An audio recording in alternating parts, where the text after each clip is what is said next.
akin to swimming underwater. Not only was it challenging to take a step, but even the slightest movement of an arm met with considerable resistance. They could almost sense the enticing aroma transforming into a tangible presence, beckoning their arms and warmly inviting them to sit and share a meal. Had their willpower been even slightly weaker, they might have unceremoniously pushed aside the nearest inmate to claim a spot at the table. This is illogical, utterly illogical. They must be so hungry that they are hallucinating. Typically, they wait for the prisoners to finish their meals before heading to the cafeteria for breakfast, yet they do not seem particularly famished. Fortunately, the prisoners' mealtime lasts only half an hour, so the wait is not excessively long. In fact, the radishes on each dining table hardly withstand the half-hour mark, as they are swiftly devoured. The porridge's quantity is of little concern, for there are 2 steamed buns to accompany it. Buns and radishes pair splendidly. Even if everything else were to vanish, consuming them directly would still be delightful, as today's radishes are tangy rather than overly salty, making for a truly enticing dish. What is more, some individuals, still unsatisfied after finishing the radishes, seize the opportunity to snatch the empty bowls and indulge in the remaining sauce within. This sauce has transcended mere seasoning. After soaking the radishes, it has absorbed all the residual radish juice. The rebellious mustard oil, upon encountering the fiercely pungent black vinegar, immediately curtails its audacity, transforming into a gentle and agreeable companion. Consequently, the leftover raw radish juice mingling with the sauce stirs no tumult, merely enhancing the flavor. Sipping this radish-infused broth is akin to savoring a few extra bites of radish. As one person leads by example, others follow suit. Upon witnessing this, they all mimic the action, lifting their bowls to drink. Some are left aghast at this audacious maneuver, while others react swiftly. Before anyone else can grasp a stainless steel bowl, they dive in head first, slurping with abandon and then licking the remnants clean. This incites fury among their table mates, who retaliate by pinching his thigh in protest of his monopolistic behavior. Others, displaying greater ingenuity, toss in a couple of buns without hesitation, scrubbing the bowl clean of its broth as if washing a pot. See such antics. Maintain decorum. Do not engage in hoarding. When the patrolling officer detects something amiss, this silent skirmish is nearing its conclusion. Most of the radish sauce has already been consumed, and only a few at the tables, who were slower to react, now find themselves too timid to act, gazing longingly at the sauce left in the bowl. A vague sense of loss envelopes them. How frustrating to have missed the cabbage broth with rice at dinner yesterday, and now to forfeit the radish sauce this morning. Those who were a beat slow find themselves unable to fully appreciate the meal. With such regrets weighing on them, they continue to replay the events in their minds even after leaving the cafeteria and entering the work area. As they reflect, they begin to feel an unsettling sense of strength. If given another chance, they are certain they would perform remarkably well. Thus, they oscillate between frustration and a mysterious smile. The others, however, are not so exuberant. Most are simply savoring the morning's culinary delights. During work hours, casual chatter is generally discouraged. Yet for seasoned workers, conversation does not impede productivity. They manage to speak discreetly, hoping not to be caught. A co-worker sitting beside Xiao Pan leans in, lowering his voice with a chuckle. You used to claim you had no appetite, yet today you've even savored the broth and dipped your buns. Having eaten well both last night and this morning, Xiao Pan exudes vitality, his face relaxed and radiant, full of vigor, a stark contrast to his usual listless demeanor. Oh, I've simply had a sudden epiphany. Moreover, it seems that the culinary skills of the cafeteria have improved remarkably of late. Once one starts eating, it is nearly impossible to stop. A fellow worker nodded in agreement, stating, indeed, even Uncle Hao, who typically shuns rice, unexpectedly consumed half a bowl of rice porridge. Chapter 175. He took out a piece of talisman paper and affixed it to the refrigerator door. However, Uncle Hao appeared slightly more fatigued than usual. He had only consumed vegetables for dinner the previous night, and this morning, he had not had enough steamed buns to satisfy his hunger. For the past 6 months, he had been eating the leftover buns that Xiao Pan did not want, which were just sufficient for his appetite. Before Xiao Pan's arrival, there were always other inmates who also disliked buns and would trade porridge with him. However, in recent days, everyone's appetite has been remarkably good. The staple foods were consumed entirely, with hardly anything left over. Yet, no one in the prison is obligated to share with him. The portions are generous, and it is his own pickiness that he must blame. The inmates animatedly discussed the pickled radish they had enjoyed that morning, much as they had relished last night's conversation about the sautéed cabbage. Is there a new chef in the cafeteria, or have they suddenly found their culinary prowess? The recent dishes have been exquisite. Indeed, they have truly touched my heart. That radish was so crisp, it was simply delightful. I have never tasted such delectable pickled radish. Huh, that merely indicates you have eaten too little. In our village, every household makes it, and it is a staple at every feast. Based on my years of experience, today's pickled radish in the cafeteria was undoubtedly crafted by a seasoned hand. Surely, they have sought guidance from an expert. These hushed conversations caught the attention of those nearby. The work was exceedingly tedious, a monotonous assembly line, and they were reluctant to speak too freely. So they perked up their ears to listen. The one who claimed to be knowledgeable about pickles continued. Previously, I dreaded when the kitchen staff prepared pickles. They were soggy and underfermented. I would tell them that they hadn't allowed them to marinate long enough, but they would reply that time was limited, and this was the best they could do. If I spoke too much, they would become displeased, saying that while we complained, we still ate with relish. But how could we survive on plain porridge alone? It lacks flavor. Those who dared not speak nodded silently in agreement. It was true. Without a bit of salt in the morning, sitting idly for hours felt utterly draining, leaving a taste so bland it could make one feel faint. However, after compromising for salt, they became the kitchen staff's excuse for their discontent, maintaining the status quo. Reflecting on this, it was evident that newcomers had arrived. Otherwise, they would not have acknowledged any fault and would not have abandoned their old cooking habits. I wonder if there will be any further delights at noon. I am already feeling hungry. Me too, me too. Just the thought of that pickled radish from the morning makes my mouth water. And when I think about what to eat for lunch, my stomach starts to grumble incessantly. Those eavesdropping on the conversation were not just the inmates, but also the patrolling guards. They, too, had to refrain from casual conversation while overseeing the inmates. And they were equally bored. Occasionally, if the inmates chatted without impacting work efficiency, or if they became so engrossed in conversation that they lost track of time, the guards would not be so unkind as to interrupt them. There are times when one might discreetly perk up their ears, eavesdropping on the inmates' conversations to pass the time.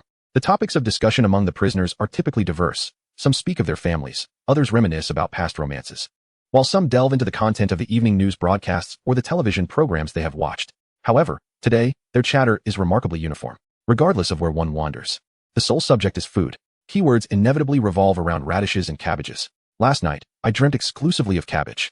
I even fantasized about enjoying a tangy and spicy cabbage dish for breakfast. Yet, upon encountering radishes in the morning, I successfully forgot the taste of last night's cabbage. It was simply exquisite. Radishes are delightful. Radishes are wonderful. I hereby declare that radishes have supplanted cabbage as my number one choice. But one must not speak too definitively, for it is entirely possible that today's lunch in the cafeteria may dethrone the radish. The officers, filled with curiosity, ponder the nature of this flavor that has been described with such reverence.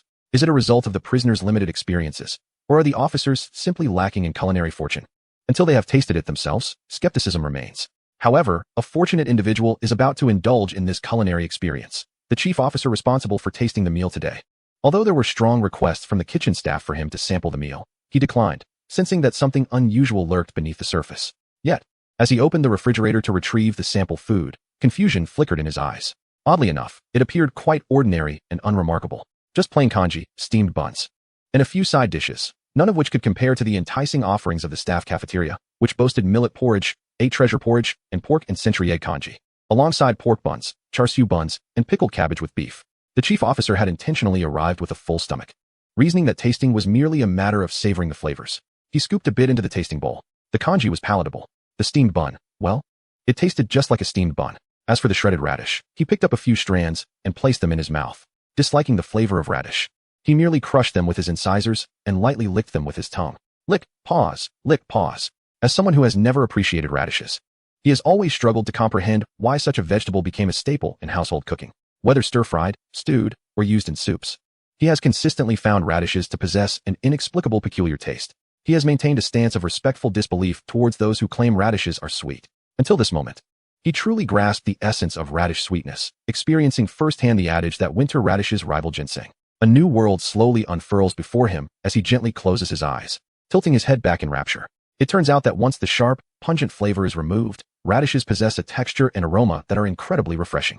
No other vegetable combines such crispness with juiciness. It is akin to indulging in a succulent pear. One bite bursts with juice, filling the mouth with sweetness.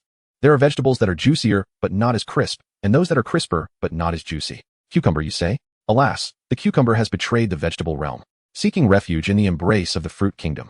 If one must draw a comparison, it could be said that cucumber water is overly abundant and prone to spoilage, making it suitable merely for mixing, unlike radishes, which are ideal for pickling.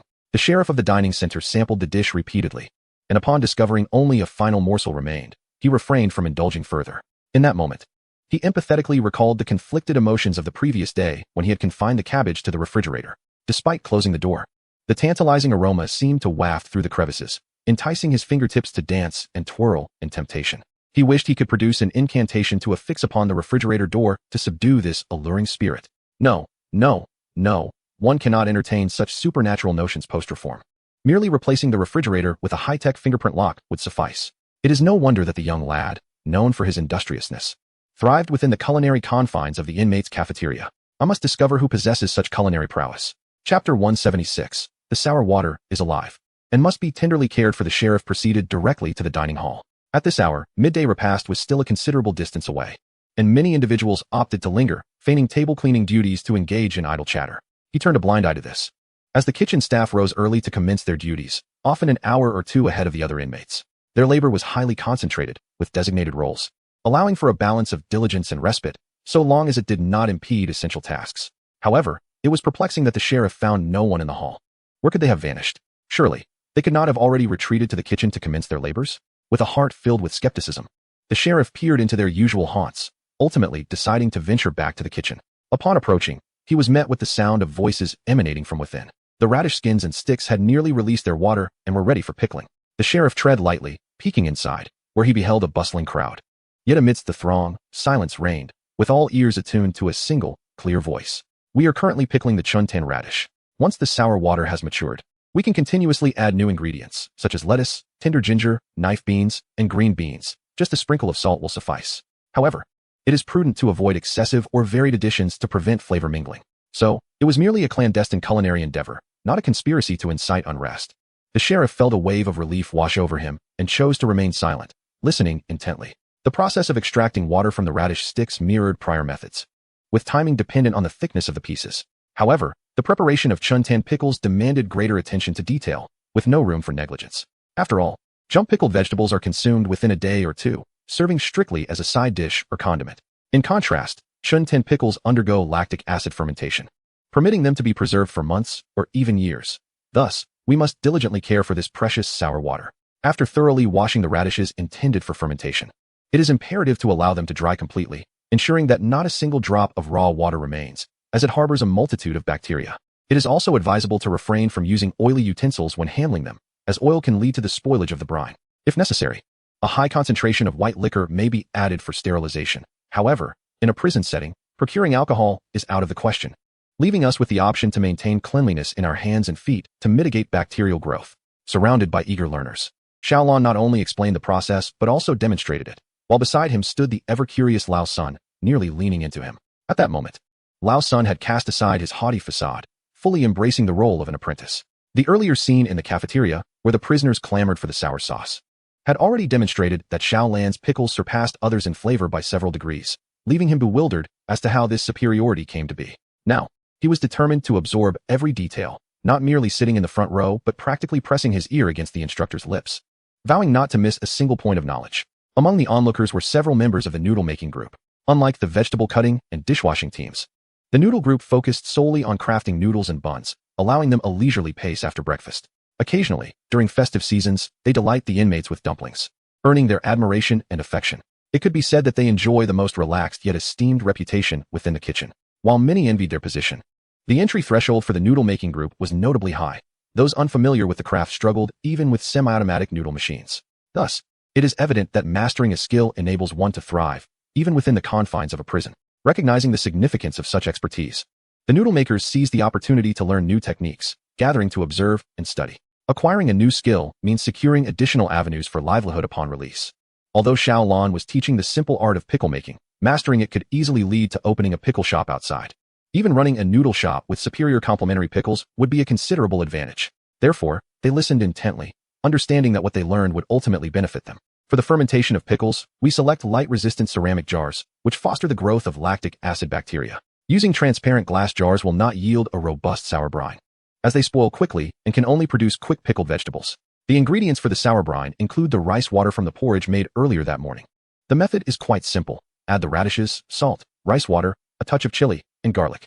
One may also include a few pieces of rock sugar to enhance the crunchiness, and for those seeking unique flavors, a hint of Sichuan pepper, bay leaves, or star anise can be added. To achieve a visually appealing hue, one might include pink radishes for a lovely pink brine. It is also perfectly acceptable to leave it unadulterated, allowing the lactic acid bacteria to thrive on their own. As long as you provide them with optimal conditions for growth, they will diligently fulfill their role, rewarding your efforts. We refer to it as nurturing the sour brine because it is alive, requiring proper care. It should be stored away from light, sealed adequately, and the jar's opening should be cleaned regularly. Furthermore, every time you retrieve or add ingredients, it is essential to use dedicated chopsticks. Managing a company is akin to nurturing a garden. When you cultivate a conducive working environment for your employees, they will diligently contribute to the company's prosperity. Conversely, If you impose harsh conditions upon them, they may become disillusioned, wishing for the company's downfall. Xiaolan's humorous and witty demeanor elicited laughter from everyone, yet amidst the merriment, a somber silence began to settle. Many were reminded of their past experiences in unscrupulous companies, where conditions were scarcely better than those in a prison. In prison, while one may not receive wages, only a meager stipend, the labor laws are, at least, adhered to. Oh, let us not dwell on that. I shall strive to acquire more knowledge and aspire to open my own establishment in the future. Xiaolan abruptly resumed the conversation, piquing the interest of the audience. His teachings were always rooted in practicality. He shared a small yet invaluable tip for those venturing into the realm of business. If you find yourself in a restaurant that offers free pickled vegetables, you can assess the establishment's quality based on these very pickles. If they serve jumping pickles, which are best consumed within 13 days, one can gauge the restaurant's customer traffic by their freshness. A rapid turnover of pickles suggests a bustling clientele, while neglected, sour pickles indicate a lack of patrons, hinting at a poorly maintained condiment station. This deduction could extend to other ingredients in the restaurant as well. If the proprietors and staff exhibit a lack of attention to detail, the establishment may not endure for long. Chapter 177. The Veteran Employee with a Century of Service. The audience was left in awe by Xiaolan's insights, their eyes wide with astonishment. Who would have thought that something as simple as a side dish could reveal so much about an establishment, even predicting its potential closure? Those contemplating opening their own businesses upon release took careful note. If offering free pickles, one must ensure they are periodically tended to, lest their shortcomings be exposed. A few hands rose with questions. What about aged pickles? Can one deduce anything from those? Unsurprisingly, Xiaolan nodded in agreement. Many establishments no longer produce their own aged pickles, but instead procure ready-made products. This, too, offers a glimpse into their operations. A restaurant that takes pride in its quality control will undoubtedly have a meticulous selection process for its ingredients. If they cannot even ensure the integrity of their supply chain, what else could they possibly manage well? Everyone nodded in silent agreement. The more unassuming offerings, especially those provided for free, often reflect a restaurant's overall attitude towards hospitality. Just as one evaluates a person's character, it is not sufficient to observe their demeanor towards superiors. One must also consider how they treat service staff and sanitation workers. Restaurants specializing in pickles, such as those featuring aged sauerkraut or spiced chili, must possess exclusive sourcing channels. Otherwise, they risk blending in with the competition. Should fortune smile upon you, and you encounter a chef confident in their craft, willing to prepare their own aged pickles, a single taste will reveal the distinct difference. The most common varieties of pickled green beans, such as the ordinary salted beans and those marinated in aged mother brine, are fundamentally different in flavor. There is no need for elaborate descriptions. The crispness and tenderness are unforgettable after just one taste, etching themselves into memory for a lifetime. Those who hear this can hardly resist the urge to swallow, their tongues instinctively moving, as if they are savoring the flavor at that very moment. At this juncture, someone raises a hand to inquire, what is aged mother brine? Xiaolan answers without hesitation. Aged mother brine is essentially fermented brine, yet it represents the pinnacle of acidity. You are familiar with brine, I presume? A good quality brine can be preserved for over a century. Similarly, well-cultivated fermented brine can also endure for generations.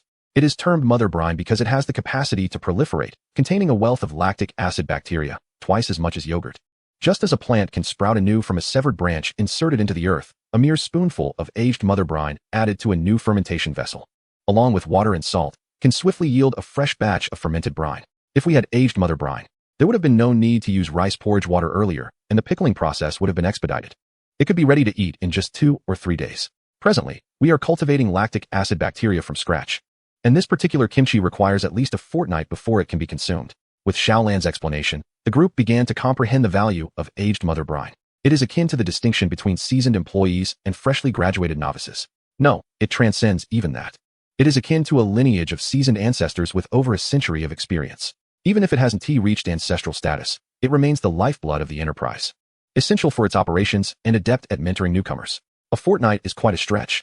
I thought we could indulge in a couple of days, someone remarked. Resonating with the crowd, they were eager to experience the taste of the aged pickled radishes, yet it seemed their appetites would have to wait for an extended period. Well, we are not limited to just aged pickled radishes. Let us not forget about the sauce-marinated radish peels, Xiaolan said, tapping a large basin to draw everyone's attention. Their eyes widened in surprise.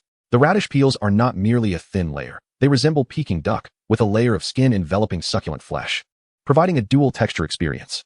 After prolonged soaking, the radish peels have become exquisitely tender, pliable, yet unbreakable. This step is well known to all, as they have been thoroughly washed and dried. Sauce-marinated radish peels are also a type of quick pickled vegetable, and the preparation is less stringent than that of aged pickled radishes.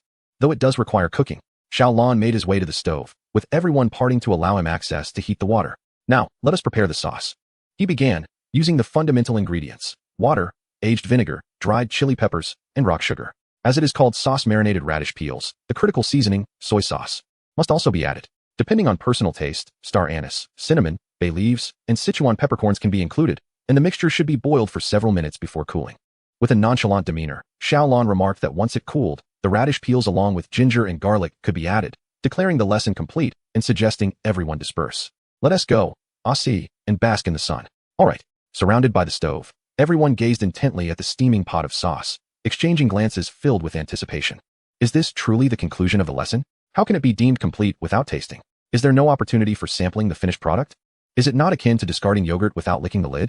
A throng of reluctant souls lingered, each wishing to bring forth a multitude of fans or pucker their lips to hasten the cooling of the concoction. Although reluctant to concede, most understood that even if the sauce cooled and the radish was added, it would require a day or two to marinate before it could be savored.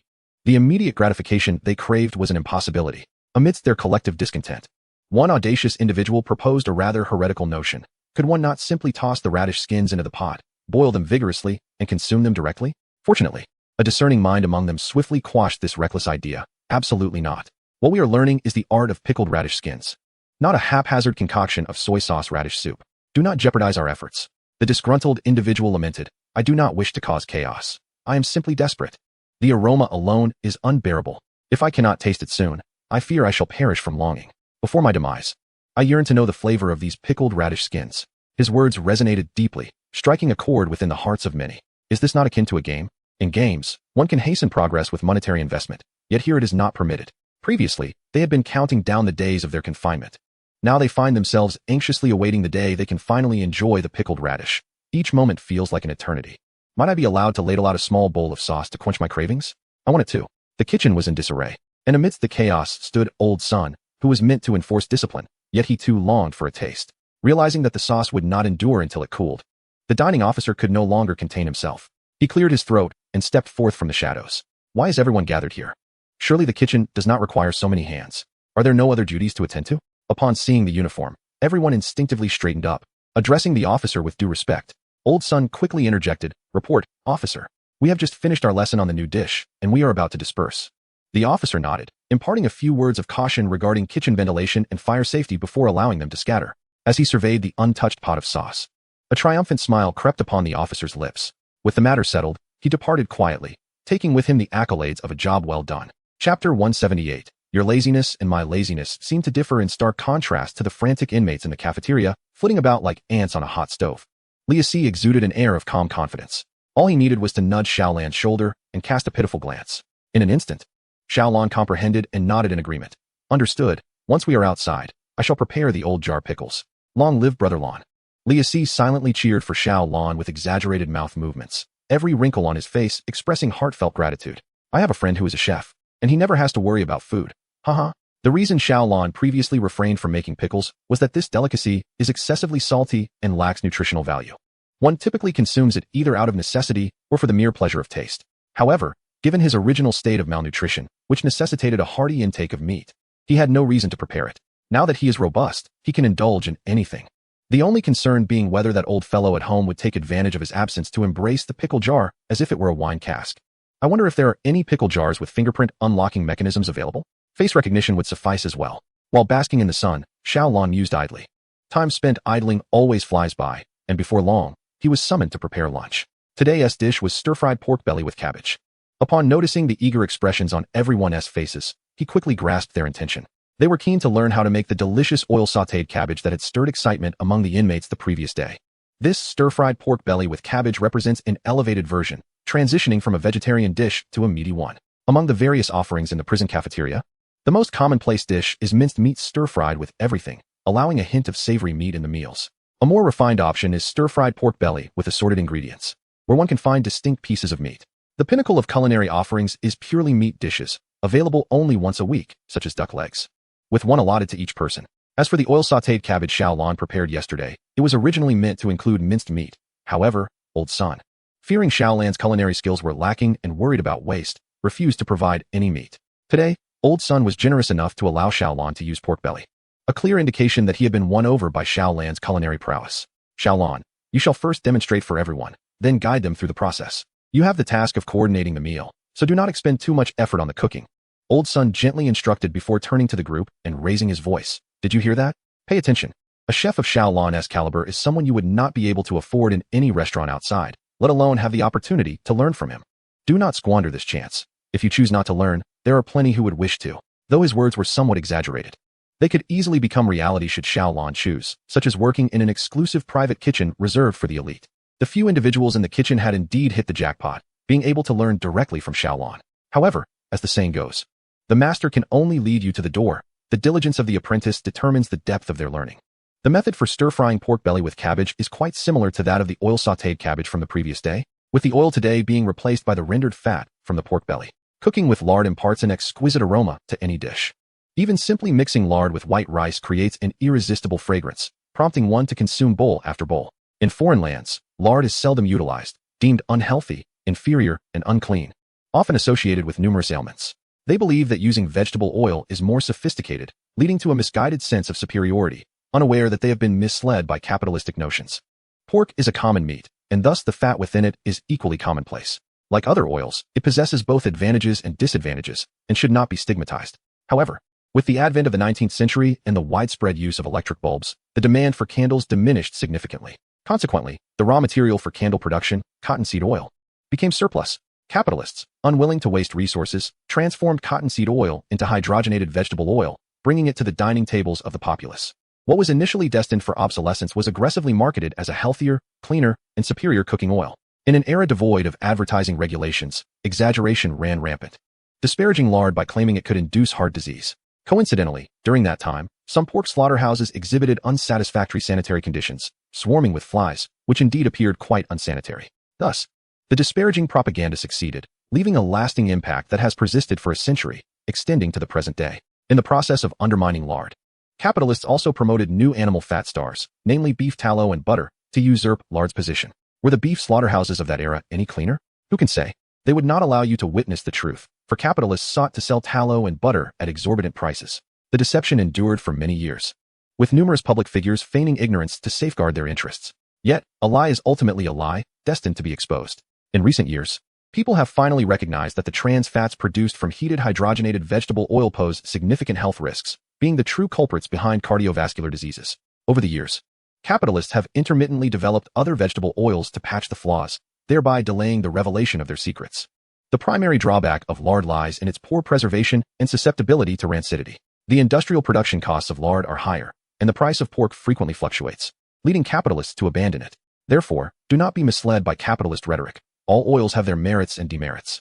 The best approach is to vary your consumption and eat in moderation. Discussing toxicity without considering dosage is mere folly. Whether you prefer lard, beef tallow, peanut oil, or olive oil, as long as they are close to being pure and natural fats, you can enjoy them without concern, provided you do not overindulge. In Sichuan cuisine, there is a renowned dish called oil residue cabbage, where oil residue refers to fatty pork, and cabbage is another name for bok choy. The preparation involves rendering pork fat to produce lard, which is then used to stir-fry the cabbage. This time, Xiaolan is using pork belly, a blend of fat and lean meat, and similarly, she must render the fat while being careful not to overcook the lean portions into crisp bits. As onlookers gather, Xiaolan resumes her culinary endeavors. The kitchen is less crowded now, as this is a busy period and everyone is diligently attending to their tasks. Once the pan is heated, she adds a base of oil, followed by the pork belly. When the lard is nearly rendered, she incorporates garlic, ginger, and scallions to infuse the dish with fragrance, followed by the addition of the cabbage. The subsequent cooking process mirrors that of the previous oil-fried cabbage, characterized by its simplicity. Thus, the distinction lies solely in the skill involved. Today, Xiaolan kindly refrains from tossing the pan, estimating that it would take considerable time for everyone to master the technique. Perhaps in their spare time, they can practice tossing rice or even sand. And once they manage to do so without losing a single grain, they will have achieved success. For now, she exerts a bit of effort, opting to stir with a spatula. Xiaolan spoke with great empathy, yet the others listened with a sense of profound embarrassment. Remarkably, for Xiaolan, using a spatula was a laborious task, while flipping the pan seemed almost like a leisurely endeavor. The notion of idleness appeared to differ between him and others. Chapter 179. What a masterful stroke. Though Xiaolan claimed it was strenuous, his fluid movements with the spatula revealed no sign of exertion. Each motion of his arm instinctively caused those around him to step back. The master seemed to radiate a unique energy. Anyone with eyes could perceive the extraordinary nature of his skill. Indeed, in the next moment, he transformed the spatula into a veritable brush. effortlessly wielding it as he painted on the canvas of the pan. With poised strokes, he conjured a series of arc-shaped petals, followed by a few casual flicks that manifested a delicate 5-petaled green plum blossom. Before the onlookers could fully appreciate the artistry, he mercilessly smoothed over the marks, shifting techniques to unleash another wave of creativity. In moments of leisure, he playfully scattered strokes. In moments of emotion, he meticulously detailed, and in moments of abandon, he exuberantly splashed ink. Each stroke birthed another, flowing with a serpentine grace, revealing an array of hues from deep and rich to light and clear. What a marvelous flourish! When Xiao Lan extinguished the flame and presented the sautéed cabbage, the spatula resting aside, the spectators were still in a daze from the spectacle. "All right, now you try," they exclaimed. Trying could lead to disaster. They initially thought that flipping the pan was the challenging part, but it became clear that not all hands are equal. It was akin to taking the same $2 pen into an exam. Some could achieve admission into Peking University, while others might only reach a lesser institution. "Perhaps you could demonstrate once more?" "It was too swift, and I couldn't quite catch it," someone suggested. Yes, do show us again." "Fine," Xiao Lan replied, rolling up his sleeves anew. Time slipped away amidst the chaos of culinary instruction, and soon it was noon, mealtime. The 2 pots of stir-fried pork belly with cabbage he prepared were set aside in a bucket, alongside the cabbage cooked by others. Among the 1,000 prisoners, only about 100 would savor Xiao Lan's culinary talents, leaving everyone curious about their reactions. The prisoners, upon catching sight of the cabbage, began to stomp their feet in quiet excitement. They had longed for this meal, even dreaming of it the night before, never expecting their wish to be granted so swiftly. Each person obediently placed their hands on their thighs, watching the serving staff depart without daring to touch their meal, even as their nails threatened to tear through their pants seams. After what felt like an eternity, the heavenly call for lunch rang out. The crowd surged forward, first seizing the cabbage, then the broth, and finally the rice. It was as if they had coordinated to avoid conflict, ensuring the best morsels were distributed at the outset. It was evident how many had discussed their craving for cabbage the night prior, reaching a consensus. Now, each bowl contained an equal share, freeing them from the torment of longing for what lay in the communal pot. Yet, with the first bite, most of their eyes dimmed like light bulbs losing power, flickering briefly before slowly fading. How could this be? The flavors of today's cabbage fail to align with the memories I hold dear. Today's dish, enhanced with pork belly, ought to be more delectable, yet it pales in comparison to yesterday's purely vegetarian offering. Is this merely an illusion? Or has nostalgia embellished my recollection? Such a collective stupor among nearly 1,000 individuals is a rare sight, akin to a spectacle. The officers present contemplated waving their hands before the entranced crowd, questioning whether any spark of awareness remained. It is precisely through the contrast of the majority's bewilderment that a small handful stood out remarkably. A few among them, after savoring a morsel, emitted sounds of satisfaction from their throats, hastily devouring their portions with unrestrained fervor. The stark contrast suggested a division of 2 parallel realms within the dining hall. In one realm, time flowed at a leisurely pace, while in the other, it raced forward with relentless speed. One might suspect, after indulging in a few science fiction films, that something extraordinary was about to unfold. Fortunately, this odd phenomenon did not persist for long. Those in a daze seemed to accept their fate and resumed chewing, though the light in their eyes had dimmed. Some sighed while eating, expressing their disappointment. Was yesterday merely an extraordinary feat, revealing today's dish in its true colors? The cabbage in their bowls was inconsistently textured. Some leaves were limp while others remained excessively raw, exuding a pungent aroma. Occasionally, a delightful bite emerged, only for the next to bring forth fresh disappointment. They could no longer close their eyes to fully relish the meal. Instead, they had to keep them open, cautiously navigating around the undercooked stems, as if evading landmines. How could the addition of meat render the dish less enjoyable? One could not help but murmur softly, prompting a fellow diner to voice a fair observation. In comparison to the mushy vegetables of yore, today's offering is quite commendable, though it cannot rival last night's. An increasing number joined in the discourse. You feel the same? It's not just my imagination. Today's cabbage seems half raw, with only the leaves cooked while the stems remain untouched. Yesterday, even the toughest stalks were tender. I usually discarded them, but last night, I made a point to savor one, and it was delightful, crisp, chewy, and flavorful, more invigorating than pickled vegetables. Amidst the nostalgia for yesterday's cabbage, today's dish was gradually consumed at a normal pace. Certainly, with the pork belly incorporated, it wasn't truly unpalatable. It simply lacked the allure to inspire passion. In this mundane, unhurried atmosphere, the excitement of a select few seemed excessively boisterous. Occasionally, one could hear their quiet exclamations, gasps that felt theatrically exaggerated. When they heard others criticize the cabbage, they eagerly retorted, "Who claims this cabbage is inferior? It's absolutely fantastic." Unbeknownst to others, those fortunate enough to taste the cabbage crafted by Xiao Lan felt immense joy within. Yesterday's oil-sautéed cabbage, despite its oily reputation, was refreshingly sweet and appetizing, while today's pork belly stir-fried cabbage bore a unique meaty aroma. The eyes beheld vegetables, yet the mouth experienced a rich, savory essence. Close your eyes and indulge your imagination. What distinguishes this experience from directly gnawing on a pig's trotter? Both are equally delectable and satisfying, leaving one's mouth glistening with grease. It is precisely noon, the sun at its zenith, and appetites are at their peak. The energy consumed during breakfast has been nearly depleted, and the forthcoming afternoon's endeavors demand sustenance from lunch to replenish vitality. The more sumptuous the meal, the more invigorated the body becomes. Should someone lean in for a closer look, they might observe the prisoner's coarse, short hair standing upright, as if pulled skyward by an unseen hand. As they eat, they feel an inexplicable lightness beneath their feet, as though they might ascend into the air. This ethereal sensation lingers until the last grain of rice is meticulously scraped from the spoon's back, gradually fading away. The body's tense tremors subside, transforming into a relaxed satisfaction etched across their faces. If only such exquisite meals could be a daily occurrence, they would willingly do anything. Indeed, they would embrace death itself. The sorrows and joys of humanity are not universally understood. The patrons at the adjacent table fail to comprehend their exaggerated expressions, scoffing and turning away. As for Xiao Pan's table, regrettably, they are not among the fortunate few who have tasted the dishes prepared by Xiaolon. However, since Xiao Pan has partaken in 2 proper meals, his appetite has awakened. At mealtime, his stomach tumbles and churns with fervor, demanding attention, even threatening him with dire consequences if starved. Thus, despite this meal lacking in extraordinary flavor, he consumes a fair amount, wary of neglecting his demanding stomach. Yet, Uncle Hao remains unchanged, having only picked at a few grains of rice before losing interest. Xiao Pan, both concerned and puzzled, inquires, "Uncle Hao, are you from the north? Is rice not to your liking?" Just as Uncle Hao is about to respond, a sudden jolt courses through him, and he promptly bows his head. "No, it's just that eating it every day becomes a bit tiresome.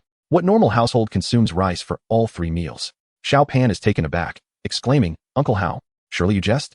This is rice. What normal household can go without rice for 3 meals a day?" "Ah, I see. Uncle Hao, you're joking, right? Haha. You nearly had me fooled. I didn't realize you had such a sense of humor." Uncle Hao forces a smile. "Indeed, just teasing you. The truth is, my blood sugar is a bit high. I get drowsy after eating, so I prefer to limit my intake to avoid dozing off at work and incurring the foreman's wrath. No wonder. However, one should not starve for the sake of work. Health is paramount." Xiao Pan whispers, "I'll head to the convenience store shortly to buy a bag of rolls. You should have a few during your break or sneak some to the workshop. Don't let your health suffer." Uncle Hao pauses, suddenly fixating on Xiao Pan's face, and wistfully remarks, "My son is around your age. I wonder how he is faring now." "Uncle Hao, aren't you soon to be released? You'll be able to see your son then." Hearing this, Uncle Hao offers a bittersweet smile, choosing not to elaborate further. The mealtime is but half an hour. Regardless of whether one has finished eating, it is time to tidy up and depart, for there is little time for idle chatter. As Uncle Hao and the others queued to leave their seats, a pair of eyes gazed intently in their direction from a short distance away. The owner of these eyes was none other than Xiaolon.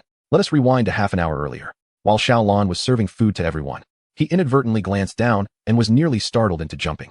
He noticed that his palm was crimson, initially believing he had accidentally cut himself, unaware that it was blood from his hand. However, upon closer inspection, he realized that it was not his hand that was bleeding, but rather the red light of the cooking spoon that had illuminated. During breakfast, he had also used this very spoon to serve food. At that time, being new to the task, he was overly cautious and had no time to divert his attention to the handle of the spoon. By noon, as he became more adept at serving, he discovered that among the inmates waiting for their meal, there were those whose actions elicited the spoon's ominous red glow. This blood-red hue indicated at least an S-level crime, suggesting a connection to murder. Moreover, only those criminals whose heinous acts had yet to be brought to justice could provoke the cooking spoon's wrath, causing it to emit a furious red light. This implied that among the incarcerated individuals, there were still those whose crimes remained concealed and unpunished. Xiaolon tightened his grip on the spoon's handle, determined to prevent the red light from slipping through his fingers, while slowly raising his gaze to scan the nearby tables. Each long table was surrounded by 8 inmates. The murderer responsible for triggering the spoon's red glow was seated among those at the tables surrounding him. However, a murderer would not bear the label murderer on their face. Xiaolon swiftly retrieved the criminal records of the surrounding inmates in his mind. Before long, he pinpointed one particularly striking case. Amidst a sea of offenses such as theft, embezzlement, and fraud, the gruesome account of 3 lost lives left Xiaolon breathless. Killing 3 individuals typically warranted the death penalty. Death row inmates were not confined in prisons, but rather held in detention centers, awaiting their execution. Even in cases of extenuating circumstances where the death penalty was not imposed and life imprisonment was given, one would be placed in a maximum security facility, not among those serving shorter sentences like the individuals surrounding him. Thus, it had to be him, this individual Liu. His murderous crime had gone unnoticed. Instead, he was imprisoned for theft and was soon to be released. No, he absolutely could not be allowed to roam free. Throughout the entire ordeal, Xiaolon kept a close watch on the man, and perhaps his gaze was too conspicuous, as the elderly son sitting beside him took notice. What are you looking at? Before Xiaolon could respond, old son wore an expression of knowing. You aren't watching old How, are you? Don't worry. It's not that our rice isn't cooked. It's just that he doesn't care for it. He is quite fond of steamed buns and noodles. Wishing the cafeteria would serve those for lunch and dinner. However, this is a southern prison. What else can we eat but rice? He'll just have to adapt. Xiaolon caught a detail that piqued his curiosity. Old How? His surname is How. Indeed, he bore the surname How. It was said that despite his fondness for wheat-based foods, one would never guess he was actually from the south. Everyone remarked that he was born in the wrong place and should have been born in the north instead. Xiaolon fell into contemplative silence. Pondering quietly, the criminal record indicates the individual's surname is Liu, yet Lao's son claims it is How. The snack cart produced by the system cannot be mistaken. Thus, is it the prison that is at fault? However, how could someone conceal their true identity within the prison walls? Once everyone had departed, Xiaolon seized the opportunity, casting a playful kiss towards a surveillance camera. Such matters were better handled with the assistance of Baoguo. This marked Xiaolan's inaugural use of the summoning skill. And fearing it insufficiently conspicuous, he sent forth several more kisses. He hoped Baoguo would notice and swiftly arrange a clandestine meeting. As he turned, Xiaolon found himself face to face with Lia Si, who wore a mischievous grin. Brother Lon, TSK, who would have thought you so coy? Daring to flirt with someone on the other side of the camera? Hey, this is amusing. Why not include me? I want in on the fun. Lia Si pretended to mimic Xiaolon, preparing to blow a kiss himself. Xiaolon quickly lunged to cover his mouth, instinctively executing a series of moves to subdue him. In no time, the two were spotted by nearby officers, who suspected a private brawl and promptly took them into custody. This was decidedly swifter than the response time of the summoning. When Baoguo received the news, he was halfway through his meal, rushing off without even wiping his mouth. Good heavens! How could I have been so foolish to think they would be trouble-free? After much discussion, it was finally established that everything was a misunderstanding. The two shared a close friendship and were merely joking. At last, Xiaolon and Baoguo found themselves alone together, unable to directly disclose the system's findings. Xiaolon feigned intuition as a police officer. You suspect there is a serious issue with a prisoner? Baoguo inquired. Indeed. The one with the surname How claims to be from the south, yet he has no fondness for rice and prefers noodles instead, which is a distinctly northern trait. You must investigate him thoroughly. Baoguo blinked several times, and upon observing Xiaolon's unwavering expression, he realized that Xiaolon was not jesting. You suspect him merely due to his preference for noodles?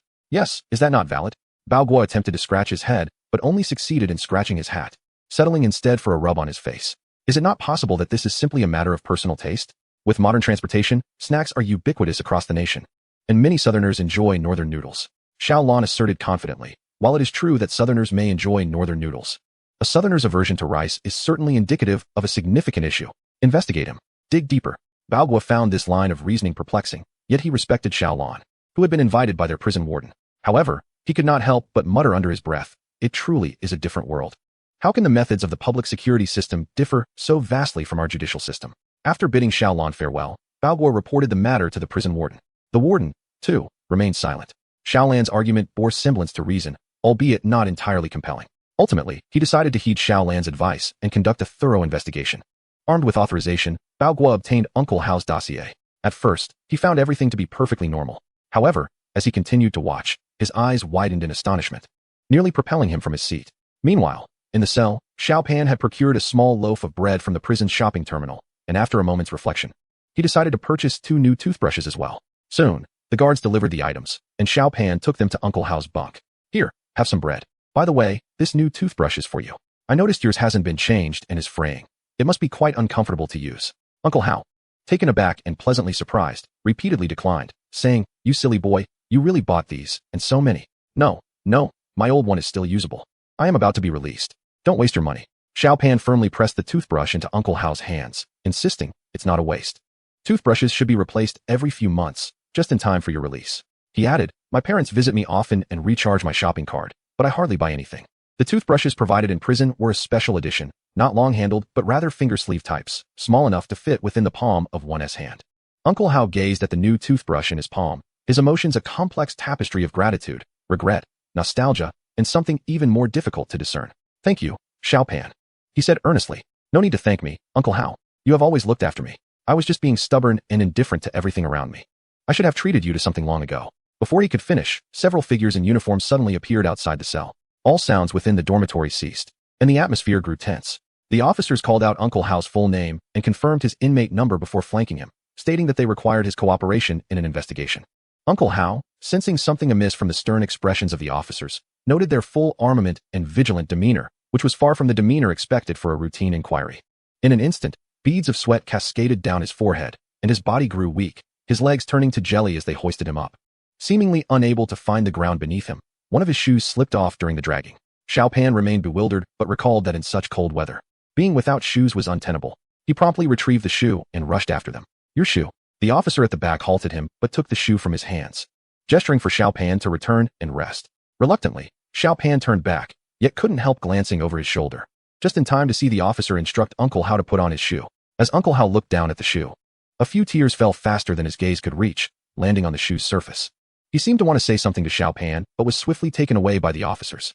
Returning to the cell, Xiao Pan remained perplexed, accidentally glancing down. He noticed the toothbrush he had given Uncle Hao rolling on the ground, having been stepped on. Uncle Hao had been so frightened that he had lost the strength to grasp anything. Fortunately, the toothbrush was encased in a layer of plastic wrap, preventing it from becoming dirty despite its fall. Xiao Pan was contemplating washing the outer packaging before storing it away when he heard a languid voice from the upper bunk. "Keep it for yourself. He is unlikely to return." Startled, Xiao Pan inquired why. The speaker was the most fearsome-looking individual in the dormitory, the very same who had accompanied Uncle Hao in serving Xiao Pan his meal previously. Typically, a mere officer suffices for casual conversation, yet today, there were 4 or 5 present, indicating something significant was amiss. Observing Old Hao's reaction, it was evident he was concealing some grave matter, perhaps feeling guilty. As he spoke, the man paused, casting a half-smile at Xiao Pan. "Listen, kid, let me impart a lesson. Do not judge by appearances. People are complex, harbor no malice, but remain vigilant." Xiao Pan remained skeptical of this advice. Later that evening, a new inmate moved into the space once occupied by Uncle Hao. When Xiao Pan attempted to gather information, the newcomer was utterly oblivious, having merely been assigned to relocate, and he had no prior acquaintance with Uncle Hao. The mystery was unraveled while watching the news. The local station reported a peculiar incident. A prisoner in Chuanyang prison had an unusual affinity for noodles, eschewing rice, which piqued the guard's curiosity. Despite being a southerner, his dietary preferences aligned more closely with those of the north, raising suspicion among the authorities. Upon further investigation, it was revealed that this inmate frequently transferred the labor compensation he earned during incarceration to a bank account in the north. Though the sums were modest, they were consistently sent every month. The account's beneficiary was a student nearing graduation, whose father was a fugitive wanted for murder for over a decade. Strikingly, the fugitive bore a close resemblance to the prisoner, though they possessed entirely different names and origins. Through interrogation, it was discovered that the prisoner, after committing murder and fleeing, had forged a new identity and lived under this false persona for years. Over the past decade, he had committed numerous heinous crimes, including the murders of 2 innocent lives. His evasion skills had enabled him to escape capture repeatedly. This latest incarceration stemmed from theft. Upon his arrest, he exhibited a notably cooperative demeanor, readily confessing and divulging details about his accomplices, which facilitated an expedient legal process, ultimately leading to his imprisonment without delving into his deeper secrets. Ironically, this meticulous individual was unmasked due to his aversion to rice. Had it not been for this glaring peculiarity, Xiao Pan would never have connected Uncle Hao to the murderer. He had not merely taken 1 life, but 3. Such a man, who displayed a gentle demeanor towards Xiao Pan due to their similar ages, could not alter the fact that he was a deranged killer. The news disclosed further details regarding the case. Uncle Hao's true name was Liu. Many years prior, his first murder was a crime of passion, not premeditated. At that time, his family, spanning 3 generations, lived peacefully, much like any ordinary household. The upheaval originated from a dispute over land, leading to a quarrel between their family and the neighbors. Uncle Hao initially intended to mediate, but as he attempted to intervene, he became embroiled in the argument himself. What began as a verbal altercation escalated into a physical confrontation, culminating in Uncle Hao, in a fit of rage, fatally assaulting the neighbor's son. Had he chosen not to flee and opted instead to surrender immediately, he might have faced a verdict of involuntary manslaughter or possibly a life sentence. With good behavior, there was even the prospect of a gradual reduction in his sentence, allowing him to eventually reintegrate into society. Yet, he obstinately clung to his delusions. During his flight, as he resorted to increasingly perilous criminal acts for survival, Uncle Hao gradually became desensitized, losing his inherent nature and, ultimately, his humanity. His second act of murder was driven purely by a sense of dissatisfaction from a failed theft, resulting in the brutal killing of an innocent couple as an outlet for his frustrations. Alternatively, he may have been fueled by a twisted jealousy, envious of the couple's harmonious and loving relationship, while he was condemned to wander like a forsaken dog, estranged from his family, yearning to see them, yet too fearful to do so. The last vestige of his humanity likely lingered only for the son he had not seen in over a decade. Even in prison, despite having only a meager sum each month, he resisted purchasing a new toothbrush, choosing instead to send money back home to his son. This, however, did not alter the fact that he was the one who inflicted the deepest wounds upon his child. In his son's memory, the impression of his father might still reside in the time before the murders and the subsequent flight, when his father still bore semblance of normal humanity. Yet, the son remains oblivious to the grim reality that the father he once loved has long since ceased to exist. During his time on the run, his father metamorphosed into a beast devoid of humanity, corrupted and vile. It was his father who extinguished the light of his own existence. Soon, the son would learn, either through the news or a phone call, of his father's arrest, accompanied by the revelation of the numerous crimes committed during his flight. The illusions would inevitably shatter, leaving the son to confront a harsh reality, alongside the paltry sum in his bank account, insufficient for any meaningful restitution, merely serving as a token of self-pity. This sense of ambivalence was palpable even to Xiao Pan. As he gazed at the newly purchased toothbrush, he felt an overwhelming discomfort. To keep it for himself was unsettling. To gift it to another felt inappropriate. The thought of having been so closely associated with a murderer over the past 6 months, who had treated him with paternal care, left him feeling inexplicably troubled. Indeed, Uncle Hao's kindness stemmed from genuine sentiment. Yet, whether Xiao Pan or Uncle Hao himself was the true beneficiary of this sincerity remains uncertain. Xiao Pan did not find solace through Uncle Hao's attentiveness. Rather, it was the arrival of a skilled new chef in the cafeteria that reignited his zest for life. Nonetheless, Uncle Hao sought to atone for his transgressions against his son, attempting to alleviate his own guilt, and Xiao Pan, being of a similar age to his son, became a surrogate in this regard. Those inclined towards sentimentality might interpret this as a resurrection of paternal love awakening the remnants of humanity within Uncle Hao. However, upon deeper reflection, this scenario may well represent another form of selfishness. Uncle Hao merely wished to soothe his own conscience. Had he truly loved his son, he would have surrendered long ago, rather than remaining a fugitive and continuing his criminal endeavors. Does he not realize that with each transgression he commits, he burdens his son with additional consequences? He is aware, he simply does not care. On the night he uncovered the truth, Xiao Pan found himself once again sleepless. The impact of this revelation was as profound as the time his uncle betrayed him, leading to his incarceration. The intricacies of human nature left him trembling with fear. His uncle, who cherished and loved him, could also, driven by greed, ignorance, and a sense of invincibility, betray him. Even a murderer, devoid of humanity, could display a tender side when recognizing a reflection of his own son in Xiao Pan. Are others in this world equally multifaceted? After a night of contemplation, he could not arrive at an answer. Perhaps this is the essence of growing up. Society has imparted upon him the most crucial lesson, making him realize that being born and surviving, even in times of peace, is never a simple endeavor. For others are indeed hell. Hell did not reveal its fangs to Xiao Pan for the first time, nor would it be the last. He should have felt fear. Yet the thought of a potential surprise at breakfast filled him with joy and anticipation.